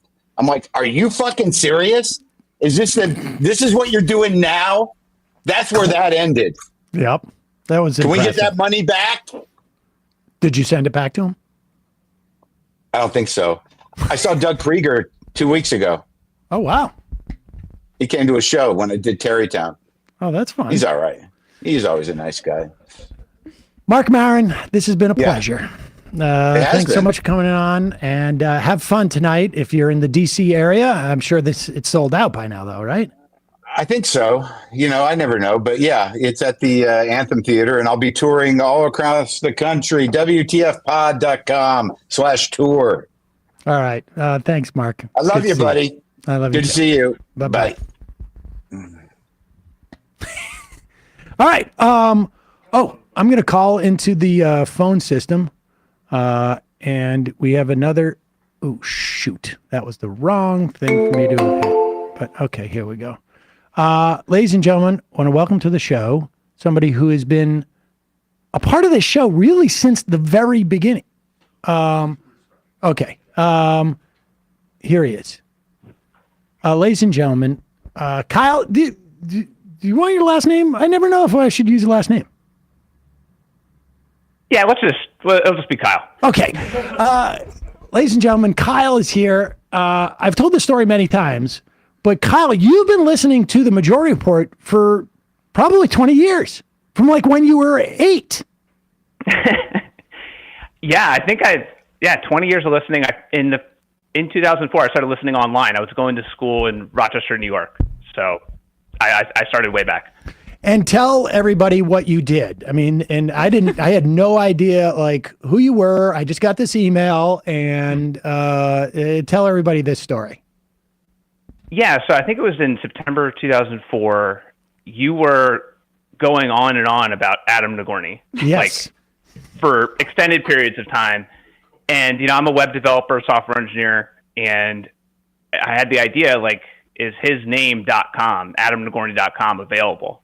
That'd be funny if it was available. And it was. So I bought it. And then? And then I emailed you and said, hey, I bought the domain. What do you want to do with this? And we started a blog called AdNags, the private diary of Adam Nagorny. Yes. And we should say that, like, I mentioned with Maron about Adam Nagorny's reporting at the time. And we had, at one point, sometime around then, shut down the phone bank of the New York Times Washington Bureau. Oh my God. And because we told people to, call and complain, and they had shut down the phone bank. And then, supposedly I was getting in trouble. Like, one of the guys came in and said, like, this is against the FCC. And I'm like, I don't think it is, actually. But if you want me to, then I'll put the number on my blog, because they wanted my blog to be integrated with theirs. But with the AdNags thing, the joke was, and I think it's hard for people to understand this. At that time, nobody over the age of Kyle, and Kyle was in college, understood much about blogs. I mean, Atrios did and this and that, but your average person had no idea. And so we made it like Adam Nagorny thought it was only available to people he had invited to come and read. And so It was all written about, like, the bus. And I knew some people who were actually on the campaign bus, on Kerry's bus. And so I would take little tidbits and put it in there. And it was the most catty type of thing in the world. Tricking an old man with. Well, he wasn't that old. He wasn't? Oh, no. Old now, I guess, yeah. I mean, but he's probably my age. Oh. And, well, now he's an old man, maybe. But he had to, like, the Columbia Journalism Review asked him about it. It was a big deal. Yes. Good job, Kyle. Yeah, we were, I think, Sam and we were going back and forth, like, alternating posts that were just kind of getting increasingly more ridiculous, like, from October through, like, the election day. And people really thought it was real, because if you have someone's name.com and they're one of the chief political correspondents in the New York Times, you expect it to be real. Yes, that's true. And so AdNags was the first thing. And I had no idea. Well, I don't even think we ever talked at that point. Right? We just emailed. Like, I didn't. I emailed. I think I also came to New York in August of that year. I came to the live show at the Tank. Do you remember this? Yes. So I came to protest the Iraq War and meet everybody in the blogosphere. Basically, it was a great way to do that. And we were right outside of Times Square. I think I met you at that live show, maybe just briefly. Yes. But then continued to listen, and then I helped, assist the show in its war on the New York Times at the time. Exactly. And then, I didn't remember what you looked like. I mean, those shows at the Tank were crazy. I think, like, was that the one where Bateman was there? Jason Bateman? It was a wild scene. There's a ton of people in this space. It was hot out. It was August. It was fun. I was 19 years old. Yeah, it was totally crazy. And then, like, 5 years later, I'm at a Netroots Nation, and maybe it was 6 years later, that summer, 2010.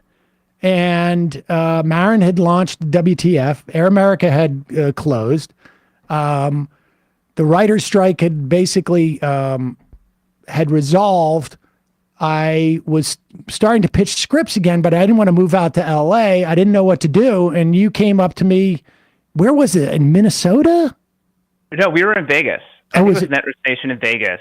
And we were got in an elevator, happened to be in the elevator together. And I was like, hey, you should do a podcast.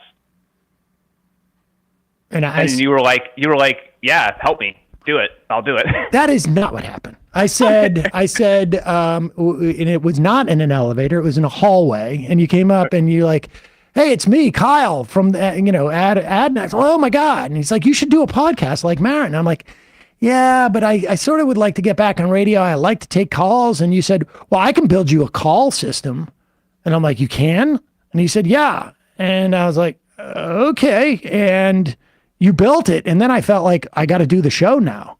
And I'm staring right now. We're talking on your call system, and you built an entire, not just a call system, but you've created this technology, piece of technology called fans.fm, which is, if you're doing a podcast, it can do your back end, it can do your membership, it can integrate with, this show would not exist for the past almost 14 years now.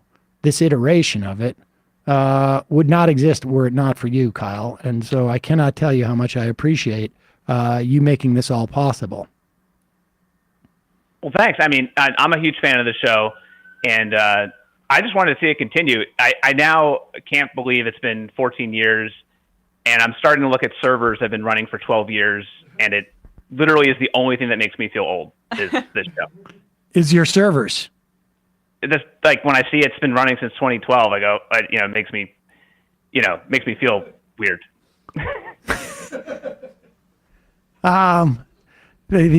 You're getting up there, buddy. I don't know what to tell you. Yeah. Well, anyway, I mean, I shout out to the Twitch, Discord. I just want to mention all those communities that have helped and they've really taken on a life of their own. All the mods there have done a great job building out those communities. I kind of help set those up, kind of get them in motion, but they're going.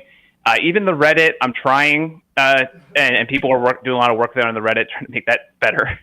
And it's a huge task, but there's a lot of traffic that goes through there, so we're trying to make it better. And there's a huge community of people out there.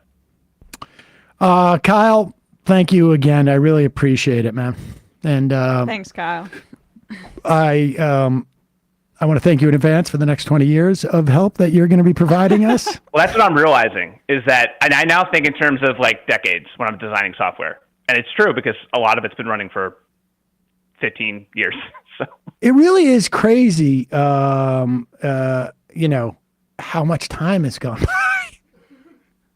Yeah, this show and working with you has been like one of the as I look back, it's like, this is like the most consistent thing. And I also wanted to point out that you and Atrios are like the only people from 20 years ago that are basically the same. Everyone else has a broken brain, even people we knew very well. So there's a lot of people like that. Yes. Somehow, Atrios has been remarkably consistent.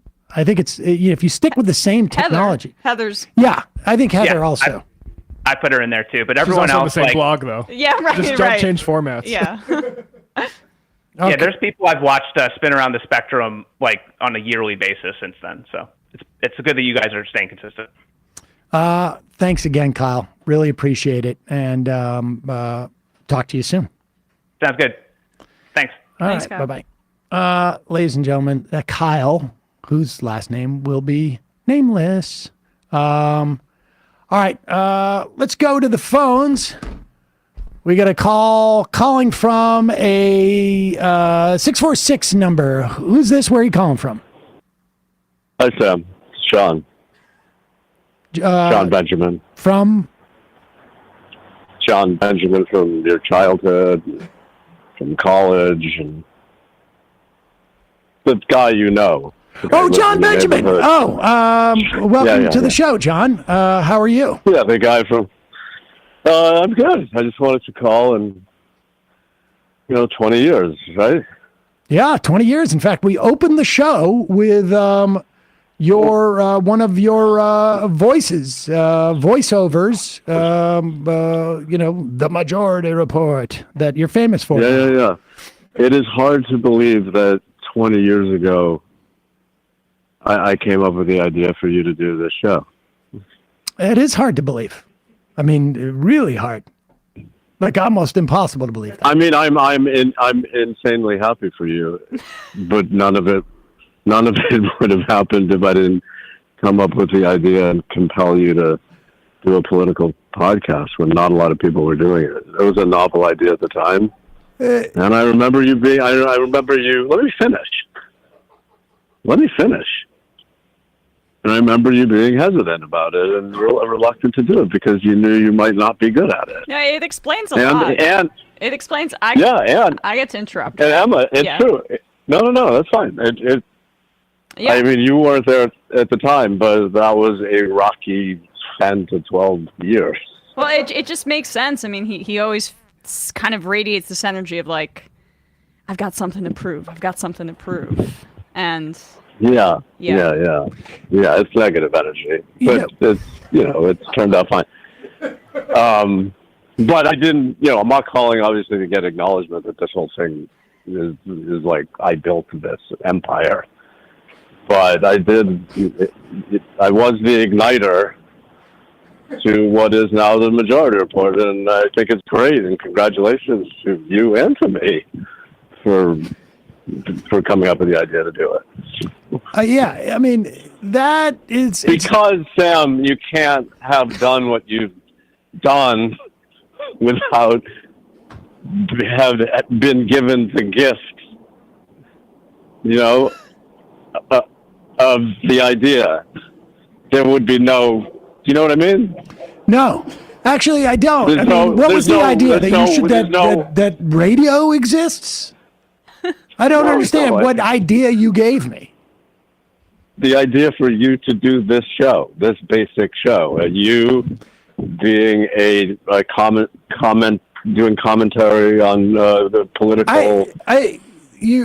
That was my idea, and then you went on and did it. And no, that's fine. Actually not at all what happened. Let me just interject that this show exists because Janine called me and said, I've got a offer on Air America, and you come do No. Apocryphal. But I remember I set up the whole thing with Tom Sharpling where you went on and did this thing. You didn't set that up with Tom Sharpling. Tom Sharpling and I talked about the idea that like there is no left-wing left media. It's just Rush Limbaugh. I'm sure you talked about it after I told you. I'm sure you talked about it with Tom Sharpling after I talked to you about it. I am sure that makes total sense to me. I might not have been there for the Tom Sharpling conversation, but I'm the one who set up the whole thing for you to have the conversation. I don't think that's true either, frankly. You don't think that's true? No, I'm sorry. But you're not. I know that's not true. That's funny. Oh, that's funny. Now you know. But like 5 seconds ago, I think that was not true. I was trying to be polite and not embarrass you for creating Why don't you be more polite? Why don't you be more polite and thank me for what I've done for you? Why don't you be more polite? Congratulations. How's your liquor business going? It seems like you've been drinking all of your inventory. 20 years. Congratulations, asshole, on 20 years. Goodbye. All right. Okay. That didn't go so well. Jeez. I mean, God. Bit of an icy ending to this. Could you burn more bridges? Really sad. I answered the phone. That's all I did. All right, ladies and gentlemen, that was John Benjamin, of course, famous for doing the Majority Report intro and also his occasional appearances on the show, and also for doing the voice of Bob from Bob's Burgers and Archer from that program Archer, which got canceled. So now we know why. All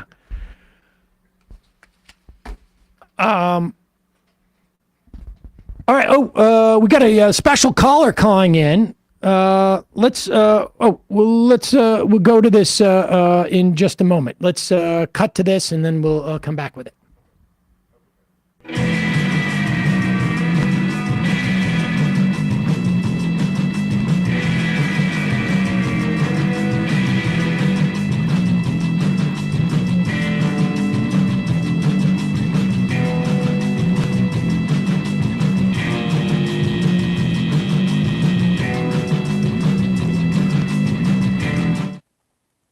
Janine Garofalo.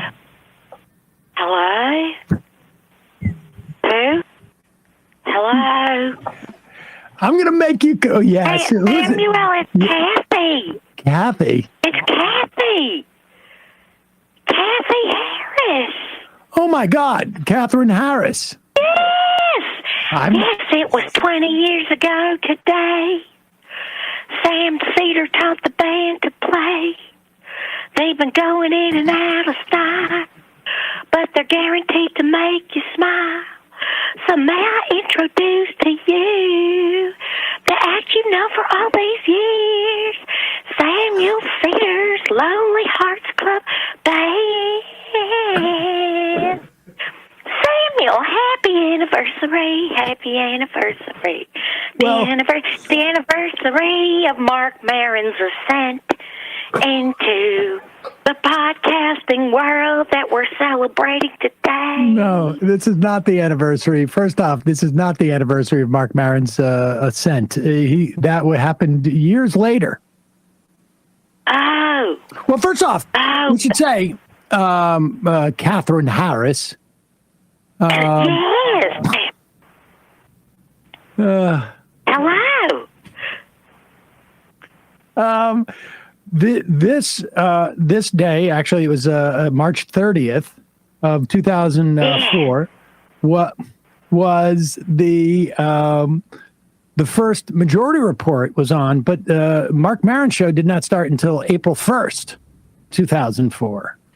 Well, all I can think of is just congratulations, Marcus Maron. And also, Samuel, it's just 2 years before Bush appointed our father God on SCOTUS, Alito, who's been doing great work for all these years. So let's praise him, white power, praise him. I should tell people because it's been 20 years, actually even more, since Katherine Harris. Yes, go on. Since Katherine Harris was a household name. Katherine Harris, of course, was the Secretary of State of Florida in the 2000 election. And she was also co-chair of the George W. Bush election committee. And Jeb Bush was. Praise him. My power. And a lot of people took issue with the fact that you were instrumental in throwing the election to George W. Bush. And by take issue, you mean we're very, very pleased. What? By take issue, you mean very pleased. Well, no, you said take issue. Oh, I said. No, you said take issue. You said take issue. But listen, I don't want to get into a parsing of words on this happy Holy Week. Let's make America pray again. Make America pray again. Well, we should say you went on. I mean, yes, Trump Jesus is being persecuted like Jesus was. Did you call him Trump? Just remember. Did you call him Sorry, Trump? Go ahead. What?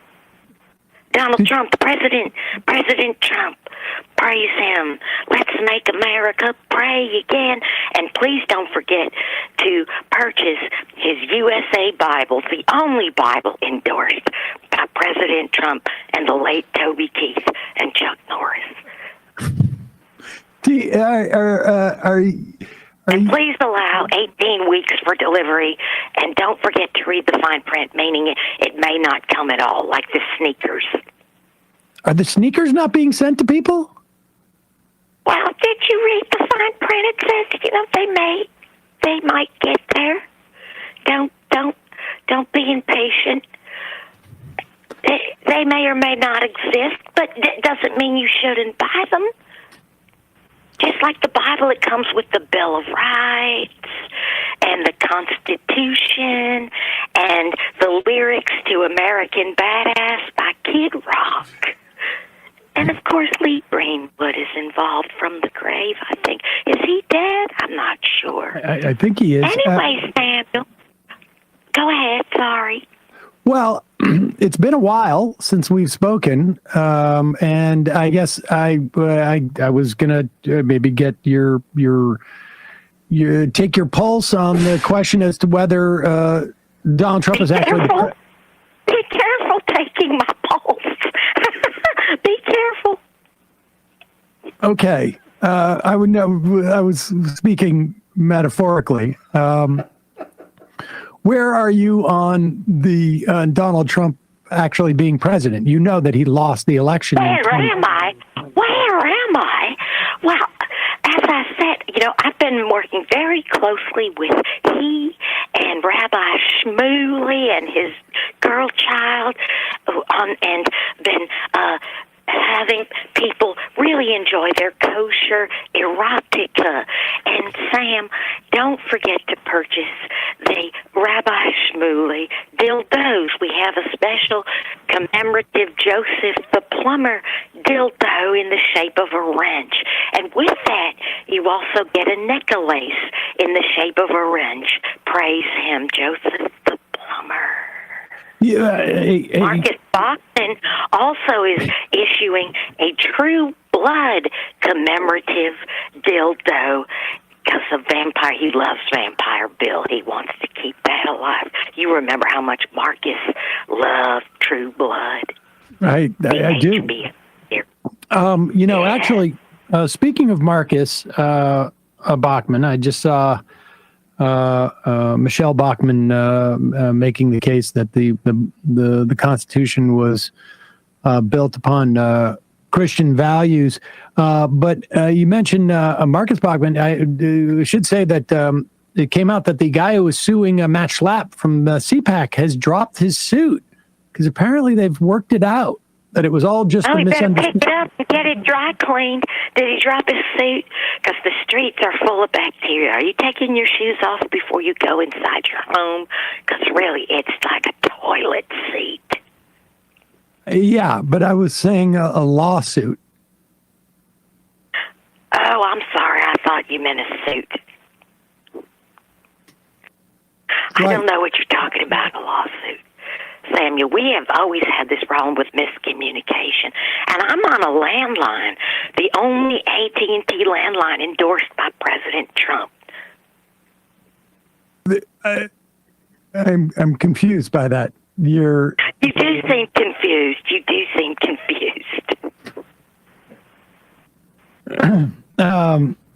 What have you been up to? What have I been up to? Well, I told you I've been working with Rabbi Shmuley and his girl child, and their line. Are you promoting these dildos, as you call them? We're working with QVC to sell them and make money, raise money for President Trump's campaign and legal defense. And also, there's a Toby Keith dildo that's just a regular dildo. It looks like him.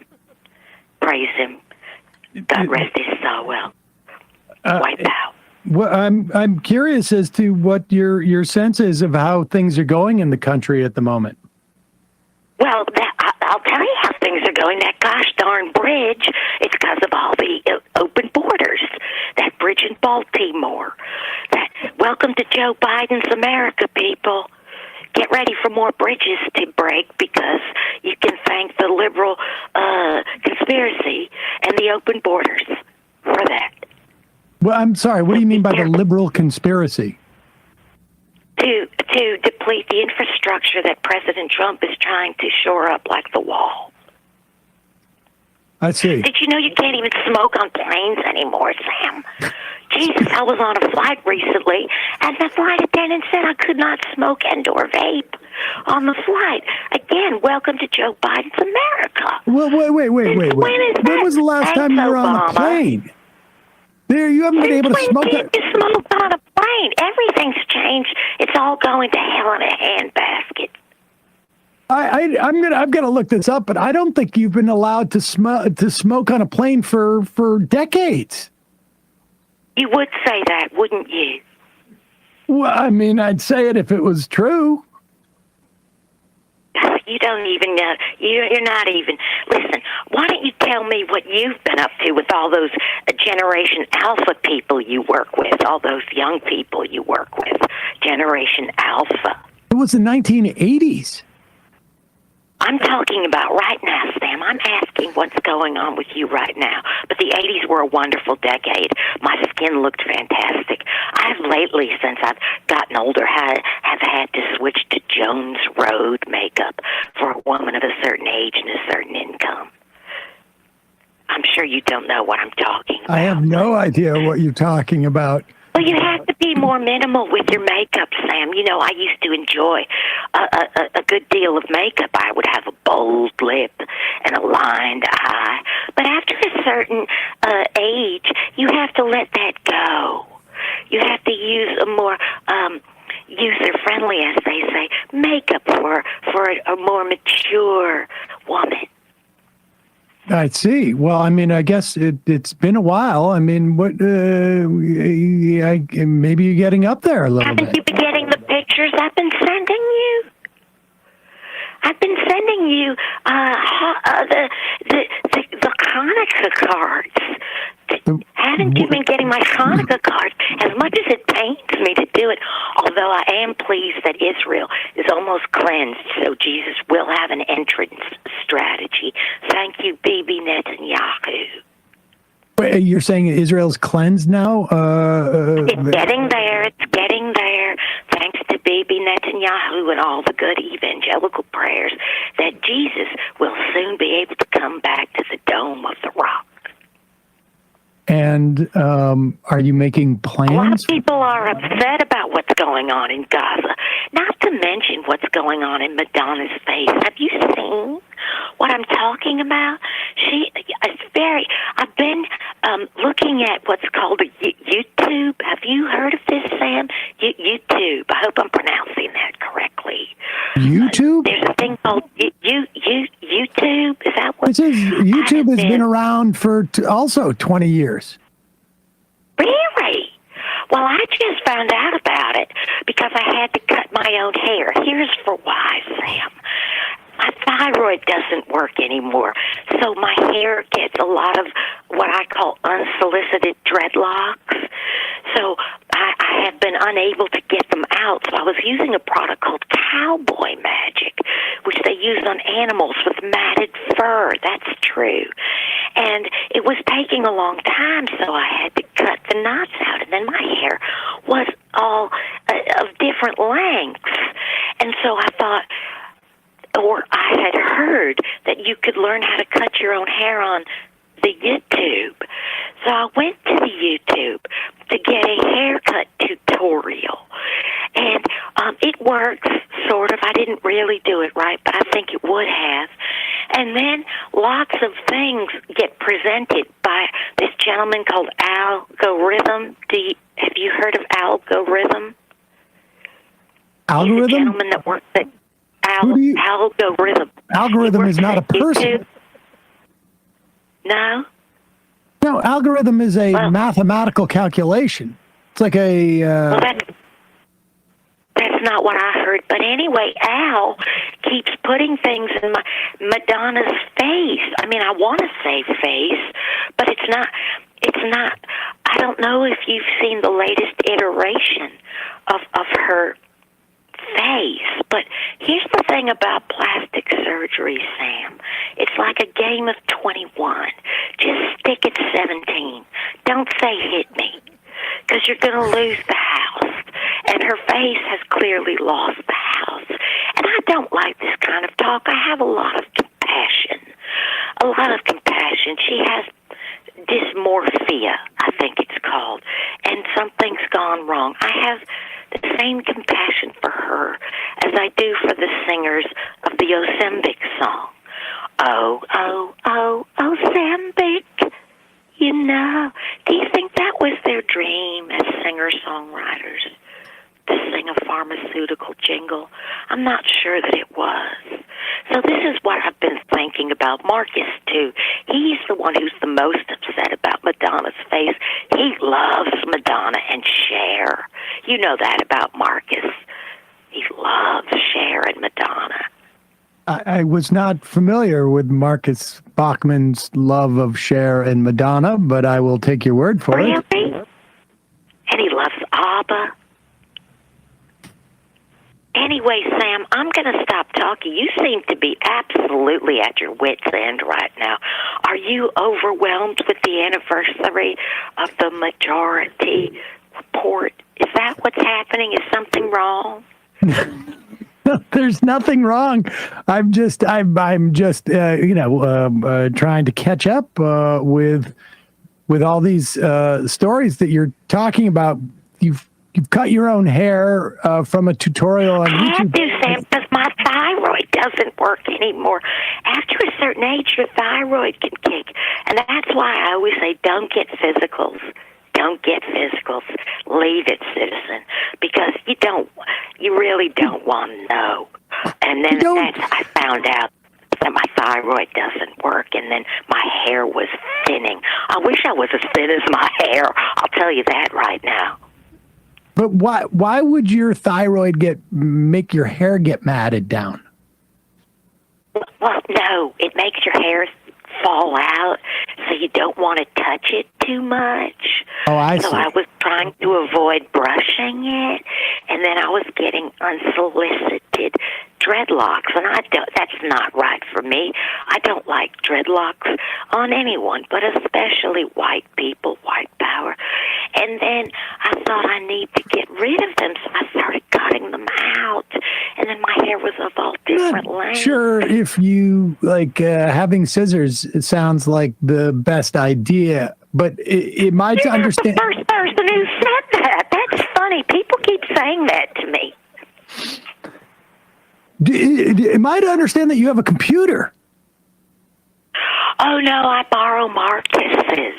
He got an iPad, a pad. This is all, you're talking about technology that is really not new. None of what you've mentioned, like YouTube. It isn't the same. Do you remember I was stuck in a ceiling for years? Do you remember that after the convention? Oh my gosh, that's true. Do you remember that? Do you know how long I was in there? And the only thing I survived on was insulation dust. When Chris Christie was on stage, a bunch of stuff started falling off the ceiling. This is 2012 you're talking about.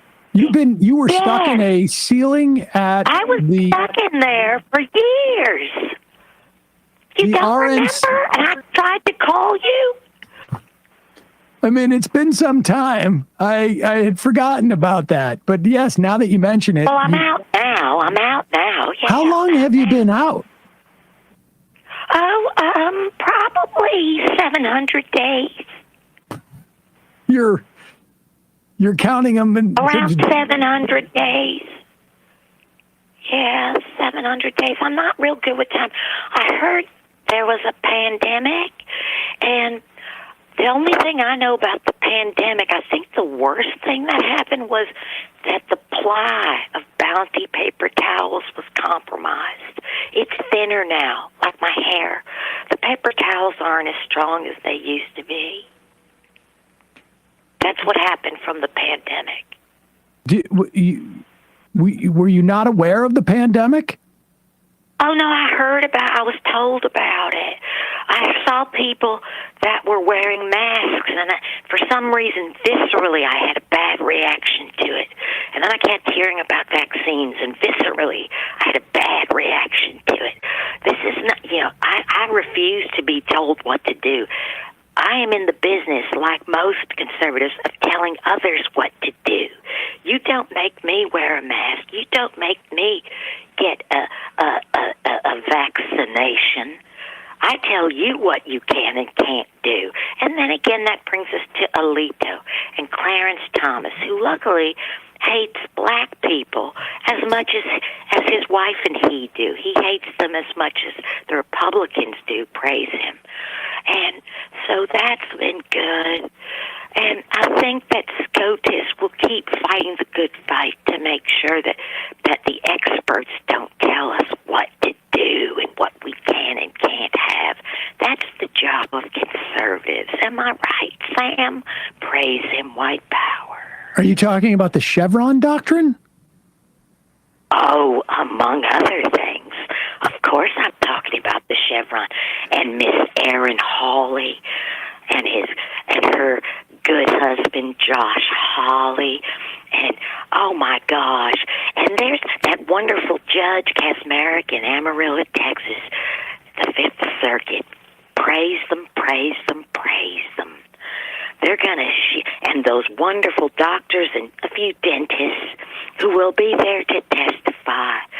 And keep You're talking about the federal regulation. Excuse me? You're talking about the Yeah. Among other things, don't think it's going to stop there. We're going to be anti-FDA. The court will still keep hearing these wonderful, not in any way remotely frivolous suits, and that will come thanks to Amarillo, Texas. Praise him, white power. It's going to be a deregulatory juggernaut. I've picked up that you seem to be singing more than the old days. I do. I had to do it when I was stuck in the ceiling just to keep my sanity, Sam. You got to stay sane. As you can tell, my neuroplasticity is tip-top because I've been doing large print crossword puzzles, biblical crossword puzzles, large print, easy to read. The only crossword puzzles endorsed by President Trump. Well, I wasn't even aware of the crossword puzzles. Katherine Harris, this has been a real treat.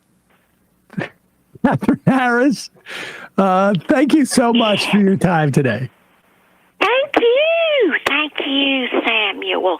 It was 20 years ago today. Samuel Cedar taught the band to play. They've been going in and out of style, but they're guaranteed to raise a smile. So let me should I keep singing?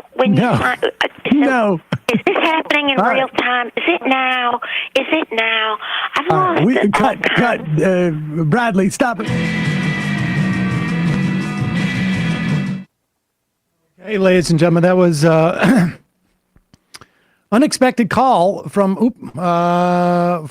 Katherine Harris. I'm glad she phoned in. Yeah. She's doing okay. Glad she's out of the ceiling. Yeah, that was good. We hadn't heard from her, I think, since 2016. Wow. Yeah. Was that true? No. I don't think that's true. No. Probably 2020 around there. Yeah. I think. Odd, but wonderful to have her on. Seems to be, deteriorating a little bit. A little bit. I don't want to, let's take a phone call, then we'll get some IMs and we'll get out of here. Folks, I'm sorry. I wanted to take a lot more calls today, but listen, the 20th anniversary celebration is not over today. It's going all year. Whoa. And the way you can celebrate is by going to shop.majorityradio.com and picking up this. I don't know if you can see this, but this was the original logo. Yeah, you can see it better up here. Pop that up. This is the original logo. Can we zoom in on one of those shirts, maybe? I got to say, that gray one's looking sweet. That's the original logo on the movable type blog that we had at the time. We would get, over the course of an hour, like 1,000 comments per hour. It was pretty crazy. Majority Report Radio. And we got the 20th anniversary logo on there. And, of course, the new logo. Pick those up. We'll have other stuff as we go on this year. Stem Cedar. I've been trying all year. Please wish my wonderful cat happy birthday. She is a good girl, Sam. Happy birthday, cat. You didn't say the name of the cat. Also, thanks Robert and Missy in the for the super chats and others who sent them in today. Yeah, and before we get into the IMs that we're going to take here, I want to thank a couple of people who have been, obviously everybody here, Bradley, Matt, and Emma, been holding down this show and propelling it forward for the past couple of years. Matt, for how many years have you been working on the show? Coming up on 9. Wow. Holy crap. I know. Really? Like oh my 8.5 God. now. That's amazing.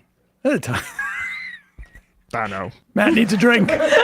Oh, we should open that champagne. That, yeah. First off, I want to thank my sisters. Did I already thank Julie and Betsy? Maybe Betsy off sent air. in Maybe off air, sent in some of her famous Shortbread. Oh my gosh. I'm like having a you moment where it's like, get it out. I've had a few pieces. I don't know if you've noticed. I've had a lot of pieces of the shortbread. Very it's really good. Very good. It's got what do you call it in it? Thyme, I think it is. Thyme? Is it thyme?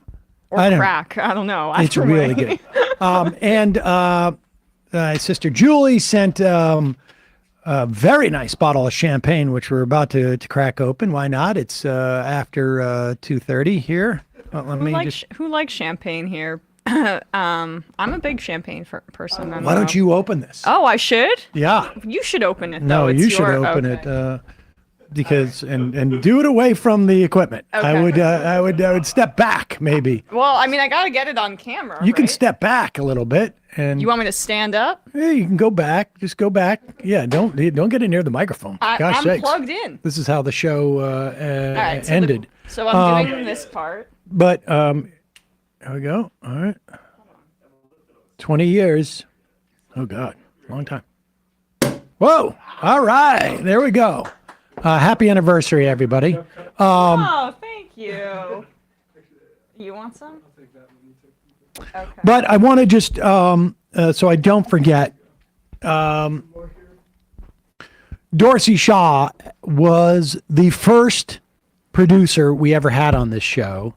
I told the story of how Kyle just came up to me and said, I'll build this whole apparatus. And I was like, what am I going to do? I got to, I had an office that I was doing That's Bullshit from, which was a little YouTube series, trying to figure out what I was going to do. And here's this one. That's all right. And there's also red cups. I ran into Dorsey on the street. And I'm like, I think I may start doing a podcast. He was like, you should be doing radio or podcast. And I think I may do it. But, I don't have any real money for equipment or this and that. And I'd been out of work for a little bit. And I'm like, should I go back into show business? But that would mean I'd have to move to LA. And I didn't want to uproot my family. And Dorsey said, well, I'll come work for you. And I'm like, I don't know if I can pay much. We didn't even start collecting membership for 3 months. And Dorsey was like, I'll do it. So Dorsey came in and basically just propped up this show, whatever needed to be done. I think we started doing some video on what was Justin TV then, which turned into Twitch back in the day where it was like Twitch started out as like a TV, like a one guy named Justin. And you would check in on Justin, and then all of a sudden they started going like, we're going to let other people record their own stuff.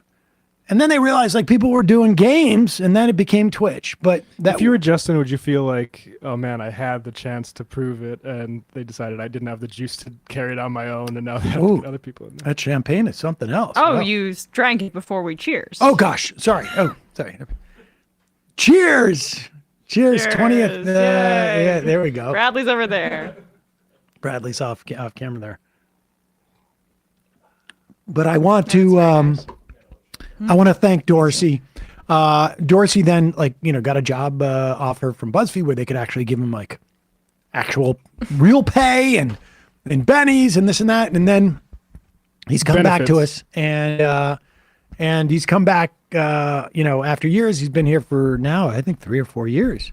I missed some of what your praise of Dorsey, but he's been doing a phenomenal job. Yes. Well, he was there at the beginning. Yeah. And, but all the funny, his team too, like the funny YouTube titles that we're seeing, it's just so cool what he's doing. He's often on the MR Twitter. That too. Yeah, Maria and our intern Isaac have been doing great work on our social media outlets as well. Without a doubt. And Evan and Hillary were some of our early producers, and then Matt Binder came on, and Matt basically took the show to another level with sort of in terms of like he started to record stuff and put it on YouTube. How much earlier was Binder than Michael? Not too much. A little bit, but not too much.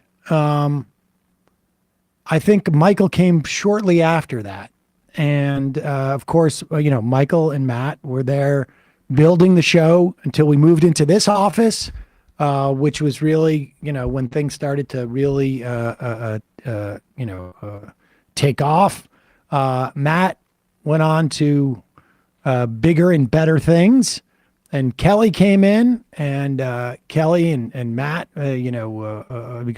Michael built this show. And I think you came in right with Kelly, too. Yeah, right? Kelly and I were the same time. And I remember when new Matt came in wearing a sport coat and a vest. I had a suit coat. gray wool suit. Yes, and I thought, oh my gosh, this guy. Specifically for job interviews. I will say that there's never been a time where someone has shown up for an interview for this show wearing a suit that I did not hire them. Josh, when we were at Air America, our first producer that we had, Janine and I, did not have an email account. And this was in 2004. Right. You should have had an email account, basically. Yeah. And I was looking for a new producer. I'm like, he's a good guy, but he doesn't understand what's going on. Like, he's not pushing stories to us because he's not online. And somebody gave him that note, and he came in the next day with literally a cutout of a New York Times op-ed to give me. And I was like, oh my God. And I remember walking down the hallway in Air America and walking into Franken's room at one point, his office. And there was a massive grid planning out the show for the next month. And I'm like, we don't have a grid? Like what? And so I did the grid. I stayed in there and I started doing all this stuff. And I walked back down the hall, and Ben Wickler, who was one of Franken's producers, who's now the head of the Wisconsin Democratic Party. And I said, are there any more of you where you came from?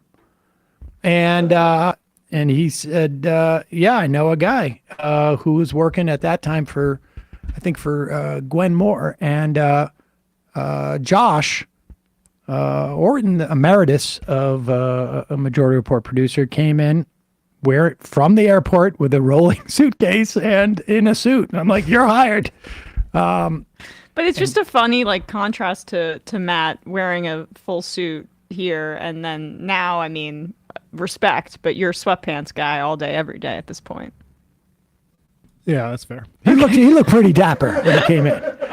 But I also want to thank Stephen Sherrill, who co-wrote Fubar with me, and all of those producers at that time, and also the later cohort, Brendan and Jamie.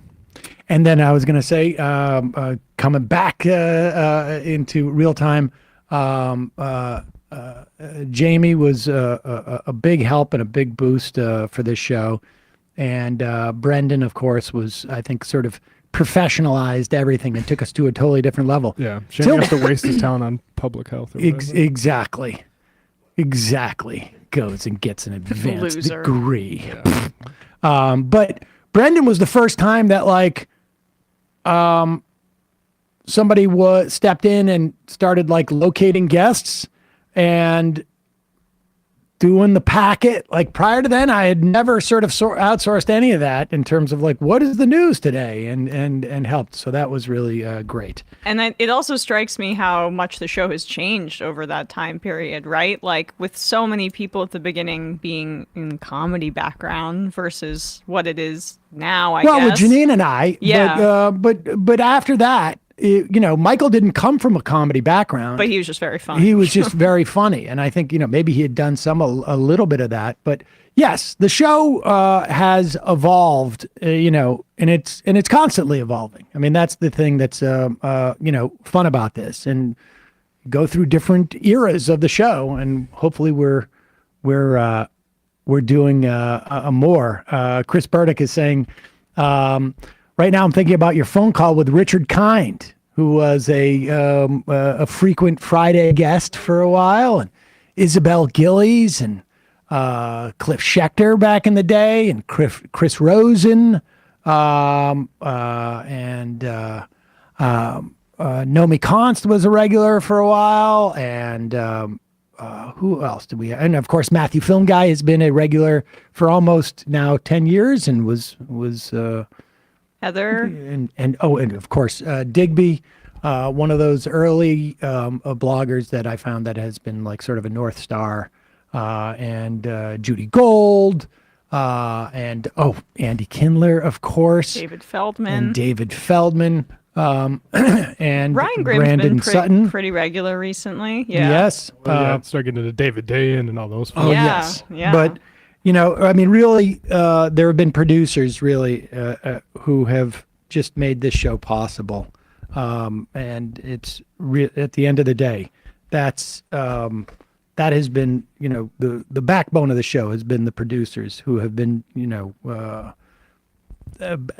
posting it, publicizing it, producing it, executing it, and whatnot. So I want to thank everybody for that. And I want to thank the Shofar. Yes, this has been leaned on that for 20 years. There's a couple of those. All right, let's.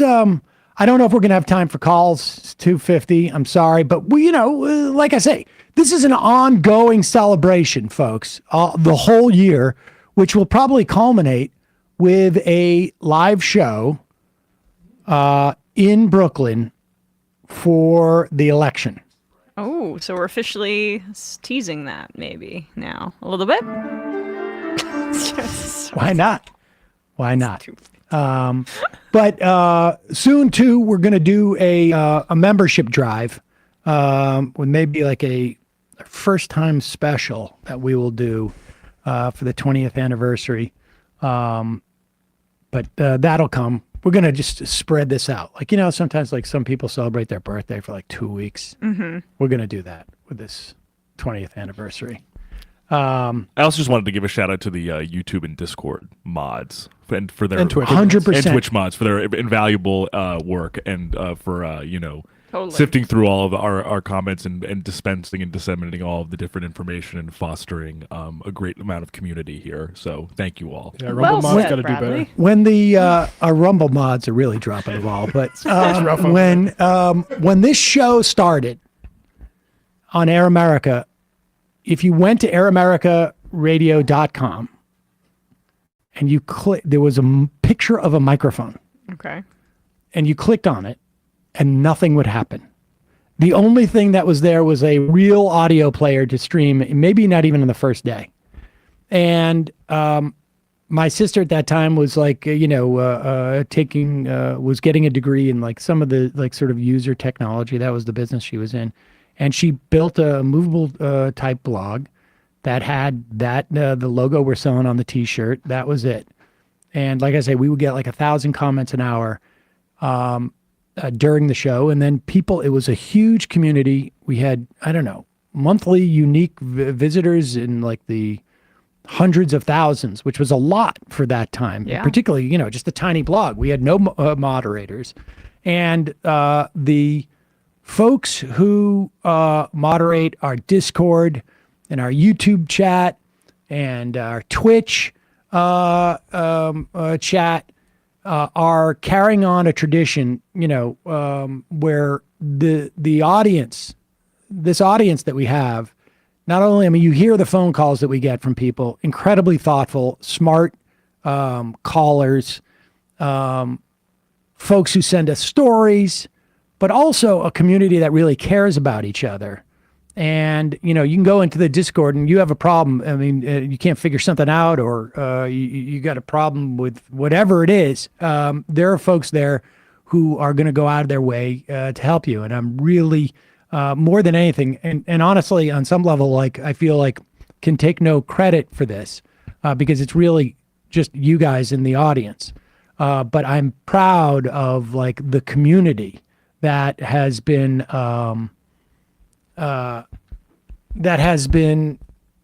built around this show, and the callers in the audience, like the chat, the replies, the comments. Yeah. It's all. I think it reflects well on the show. Well, you should give yourself credit. This is one of the few times I'll say this to you, but that all flows down from you and the kind of coverage that you engage in and the consistency of your values. All right. Well, I appreciate that. That's it. Yeah, there you go. But honestly, like this, there are audiences that are much bigger than ours, without a doubt.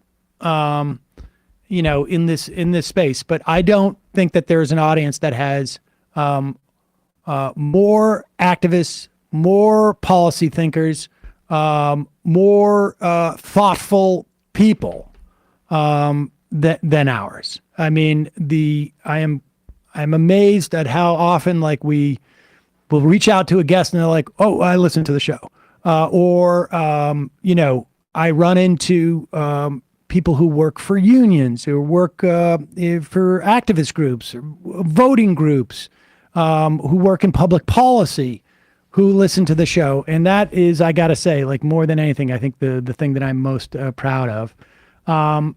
I also want to shout out some of our, favorite longtime callers. Of course, Ronald Reagan, John from San Antonio, Mindy, Dave from Jamaica.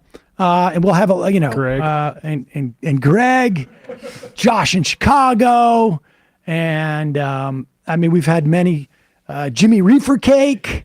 We've had Danarchy, DJ Danarchy, who's like made stuff for us over the years. Daredevil recently has been good with his Fight Club guest, at least on the Majority Report Thursdays. There's been so many people. Kowalski from Nebraska. Yeah, Kowalski from Nebraska. I mean, so many people have contributed to the show in so many different ways. I just want to thank everybody. I know that we've, I'm forgetting people. But all right, let's read some IMs and we will get going. Because it's already now. We're not going to do 5 hours today. Jeff from Georgia. We've had, a lot of people, not a lot, but we've had people who have passed away over the years. Yeah. Who were, part of this community, and they're missed. They're really missed. Yep. I want to thank listener Janet, who was one of the early supporters of this program when it became a podcast. She used to listen to the Majority Report and then the Seder on Sunday show.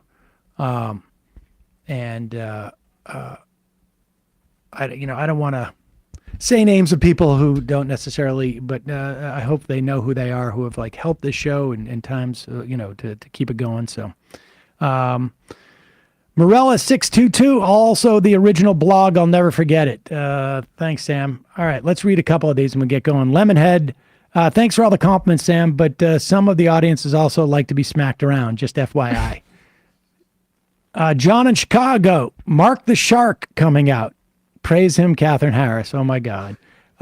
Kelly Square Rotary. Congratulations, Sam and crew. Looking forward to however many more you choose to do. J-Lo, here's hoping this is but the beginning of your hump decade. Happy anniversary, y'all. John Miller, did Sam talk faster back then? Yes, I've already addressed that. Dave from Jamaica. Glad Kathy is okay. Here, racism has gotten more musical. Her racism. Drinks on the shelf, MR crew. Oh, that's right. Well, we can't hit that rum quite yet. Oh, my gosh. No. That we may have to save for the election night. Show tonight. Oh, gosh. Yes, the election night. That'll be fun. Left of the box. Happy 20th anniversary. I'd like to share how the Majority Report changed my life when I was going through a dark time. Michael Brooks inspired me to start my own YouTube channel, Left of the Box. Because of that, I got on social media. From there, I was exposed to people outside my bubble, which helped me to understand my autism and being non-binary. I found a wonderful supportive community and rediscovered my talent for art. I got a job at TYT's Rebel HQ and got to travel to Boston and meet the person in this field I admire the most. But most importantly, I've heard from queer folks about how much my content means to them. People have told me they understand autism better because of me, and people with disabilities have said they finally feel like they're part of the conversation, feel seen. My dream is to start a Canadian version of the Majority Report, which would take the pressure off you to cover Canadian stories. You look after America, I'll take care of things this side of the border. All I have to do is get my inability to network and my irritation at working with others. But it'll be worth it in the end. You'll be directly responsible for Canada becoming a socialist utopia. My life has been forever changed for the better. Love you all. Left is best. Thank you. That's very sweet. Thank you, Sandy. Johnny Blaze. Just got my Get the Void Out t-shirt in the mail yesterday. My wife said it might be the dumbest thing I've ever ordered off the internet. Bradley's wearing it right now. I agree with her wearing it right now. and love it. It's very dumb, but I love it very much. Lydia Rose, happy anniversary, MR crew. Thank you for all you do. Here's to many more. Colleen from Connecticut. Oh, we didn't even talk about Lieberman with Atrios. I know. I guess, I mean, I don't know. He's dead. He's dead. He's dead. We commemorated. Ding dong. We'll talk about him on Well, now Monday. that we can get Atrios on the video, we could just have him back sometime in the future. Yeah, that's true. I don't know. He's like Thomas Pynchon. Colleen from Connecticut. Sorry, I know it's the 20th anniversary show, but Ole's interview with Eric Adams on The Breakfast Club, just wow. Eric Adams definitely fired someone after that. Could Ole have gotten hard on him? Sure, but Ole did miss the important facts. Yeah, no, that was great. You never see that. I saw just a quick clip. You just saw a clip, yeah. Yeah, but as soon as I get home, I'm going to watch probably a good amount His of attempts to like stop her from saying what she's about to say is, pretty naked. Oh, wow. All right. When she's like, let me finish and then you can peel it back was very funny thing to say over a guy who's very nervous about what you're talking about. Vermont Ben, is that Bob from Bob's Burgers? Yes, of course. John Benjamin, the voice of the Majority Report, is also does as a side gig, Bob's from Bob's Burgers. This is Francesca, isn't it? No, in fact, it was Janine. It was Janine. I don't want to blow the... My wife bought tickets to the Worcester live show in 2002, but got rescheduled. We couldn't make that date. A Brooklyn show this year would be amazing. We will let you know when tickets become available. Jonathan Armstead. In summer 2016, I mentioned to Uchi Wally that I was getting annoyed with Jimmy Dore's TYT stupid antics. He sent me clips of his Majority Report calls, told me to listen to the show instead, saying Sam was a smart guy and former actor, although he didn't mention he starred in one of my favorite interracial buddy sitcoms ever. That, of course, is The Show. Right. That fall, I IM'd with a rant on an article about how Ralph Nader and the Greens bungled their infrastructure after the 2000 election. Sam read it on air and referenced it later. Now look at me, member, frequent IMer, and moderator of the Majority Report Goodreads Book Club.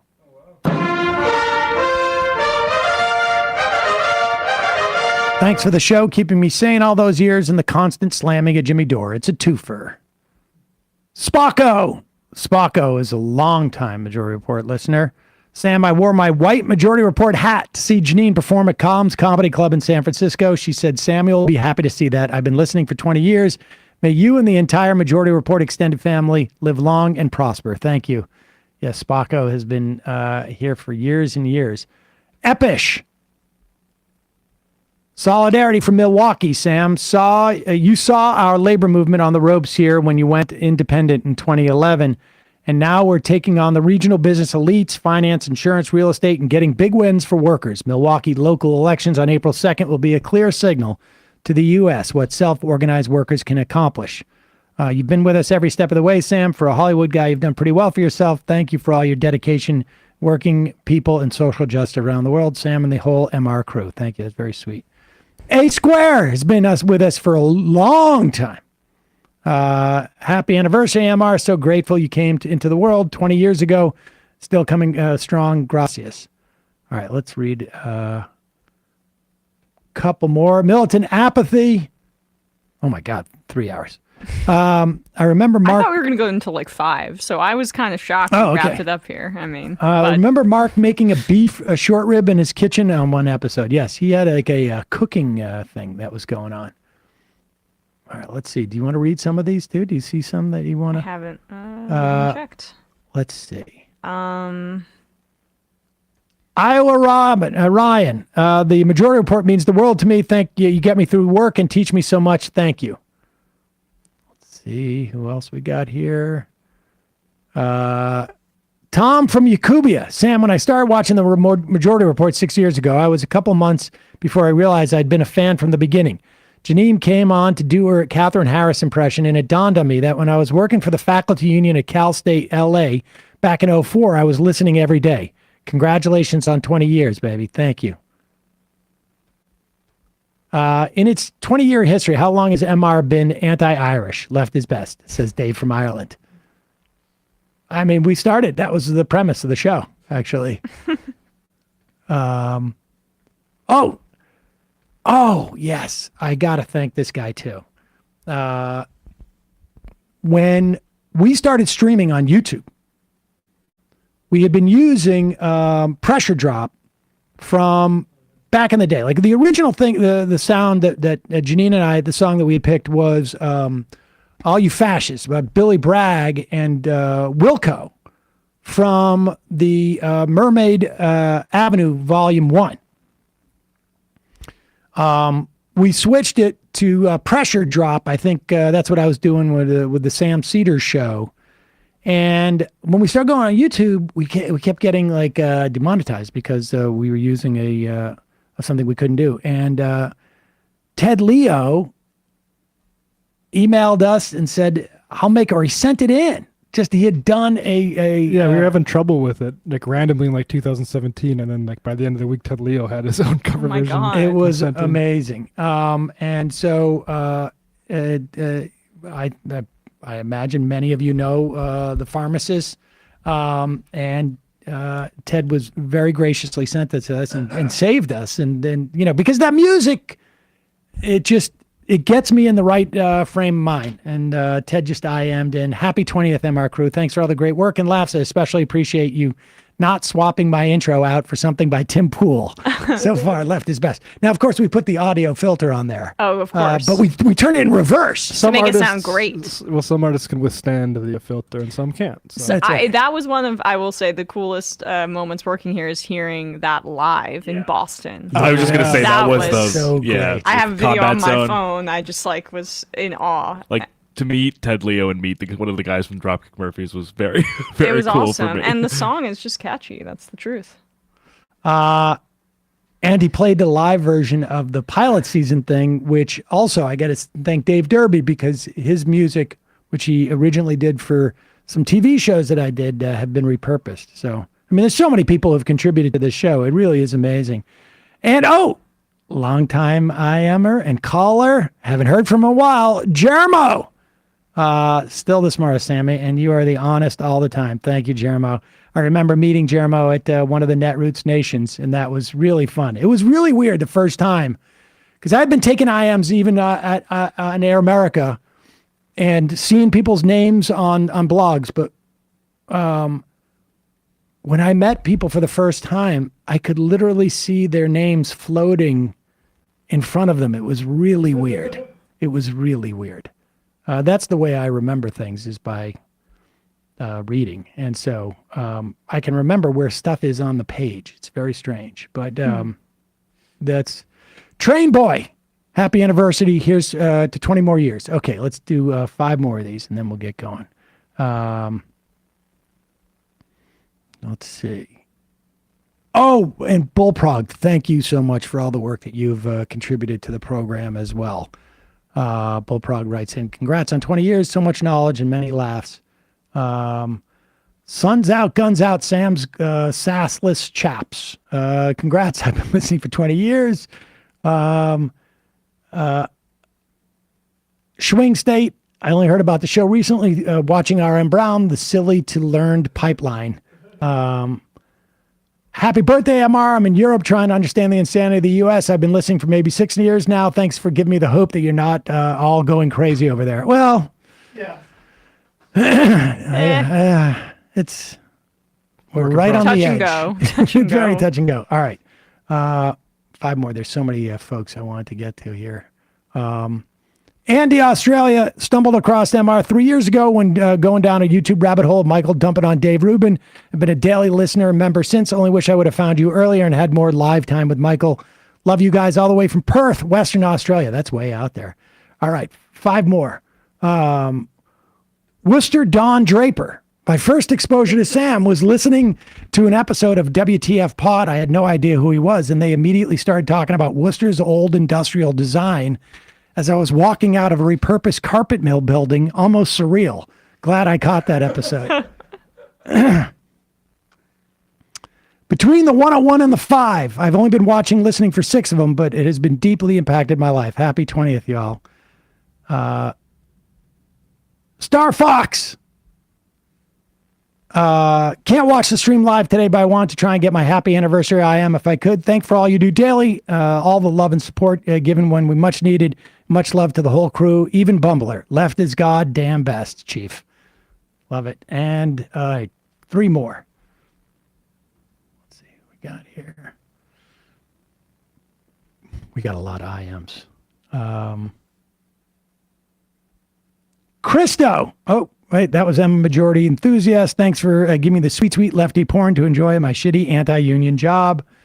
Wait, what happened? I tried to get... You need to find something? Oh, Jay Tingle, who was one of the first IMers of this ever on this iteration of the show. Caller. Does Kyle remember that was the first caller? The subject of my complaint was then Senator Joe Lieberman. I name-checked Kindler. You did. I did. Wait, who did I wanted to get just a second ago, and I missed it.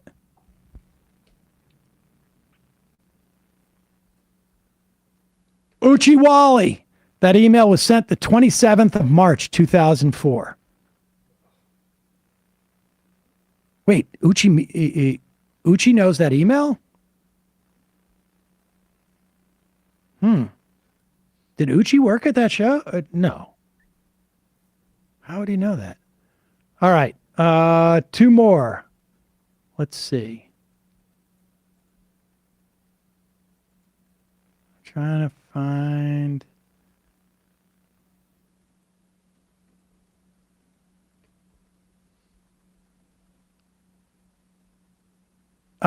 Kowalski, the show has gotten me all emotional today. I'm going to send more cupcakes to the office. Left is best. Please don't do that.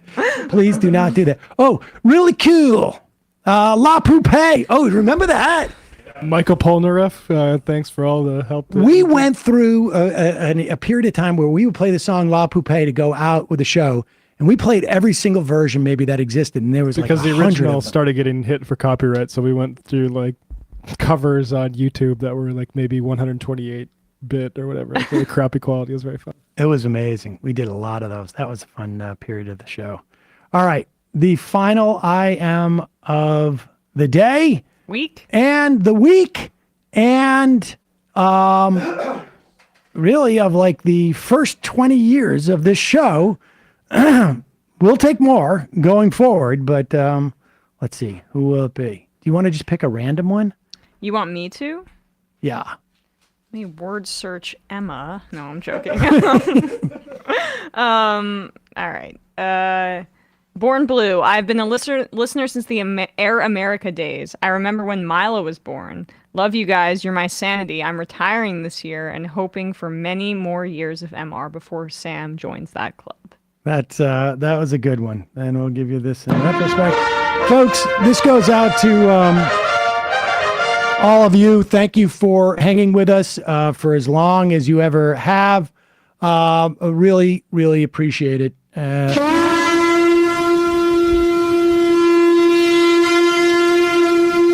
Hopefully the next 20 years will be moving in a even more left direction with even more pace to the extent that we have at this point.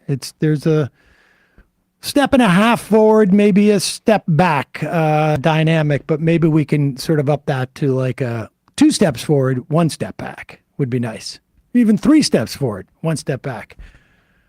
Bradley, Matt, Emma, great job this week. Of course, also Dorsey and John Aarons was booking the show, and Chris and Maria and Isaac and Jacob and Corey on the AM Quickie, and of course my sister Julie and Kelly.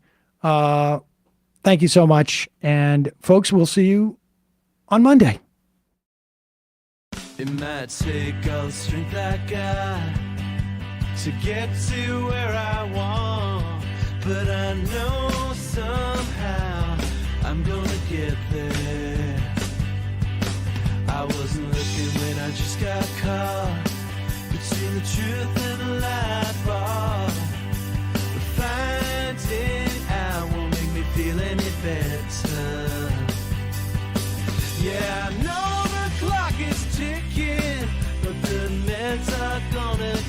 walking, and my pilot light shining bright. I guess somewhere the choice was made for the option where you don't get paid, for the road that bends before it finally breaks you. I guess somehow I lost my drive between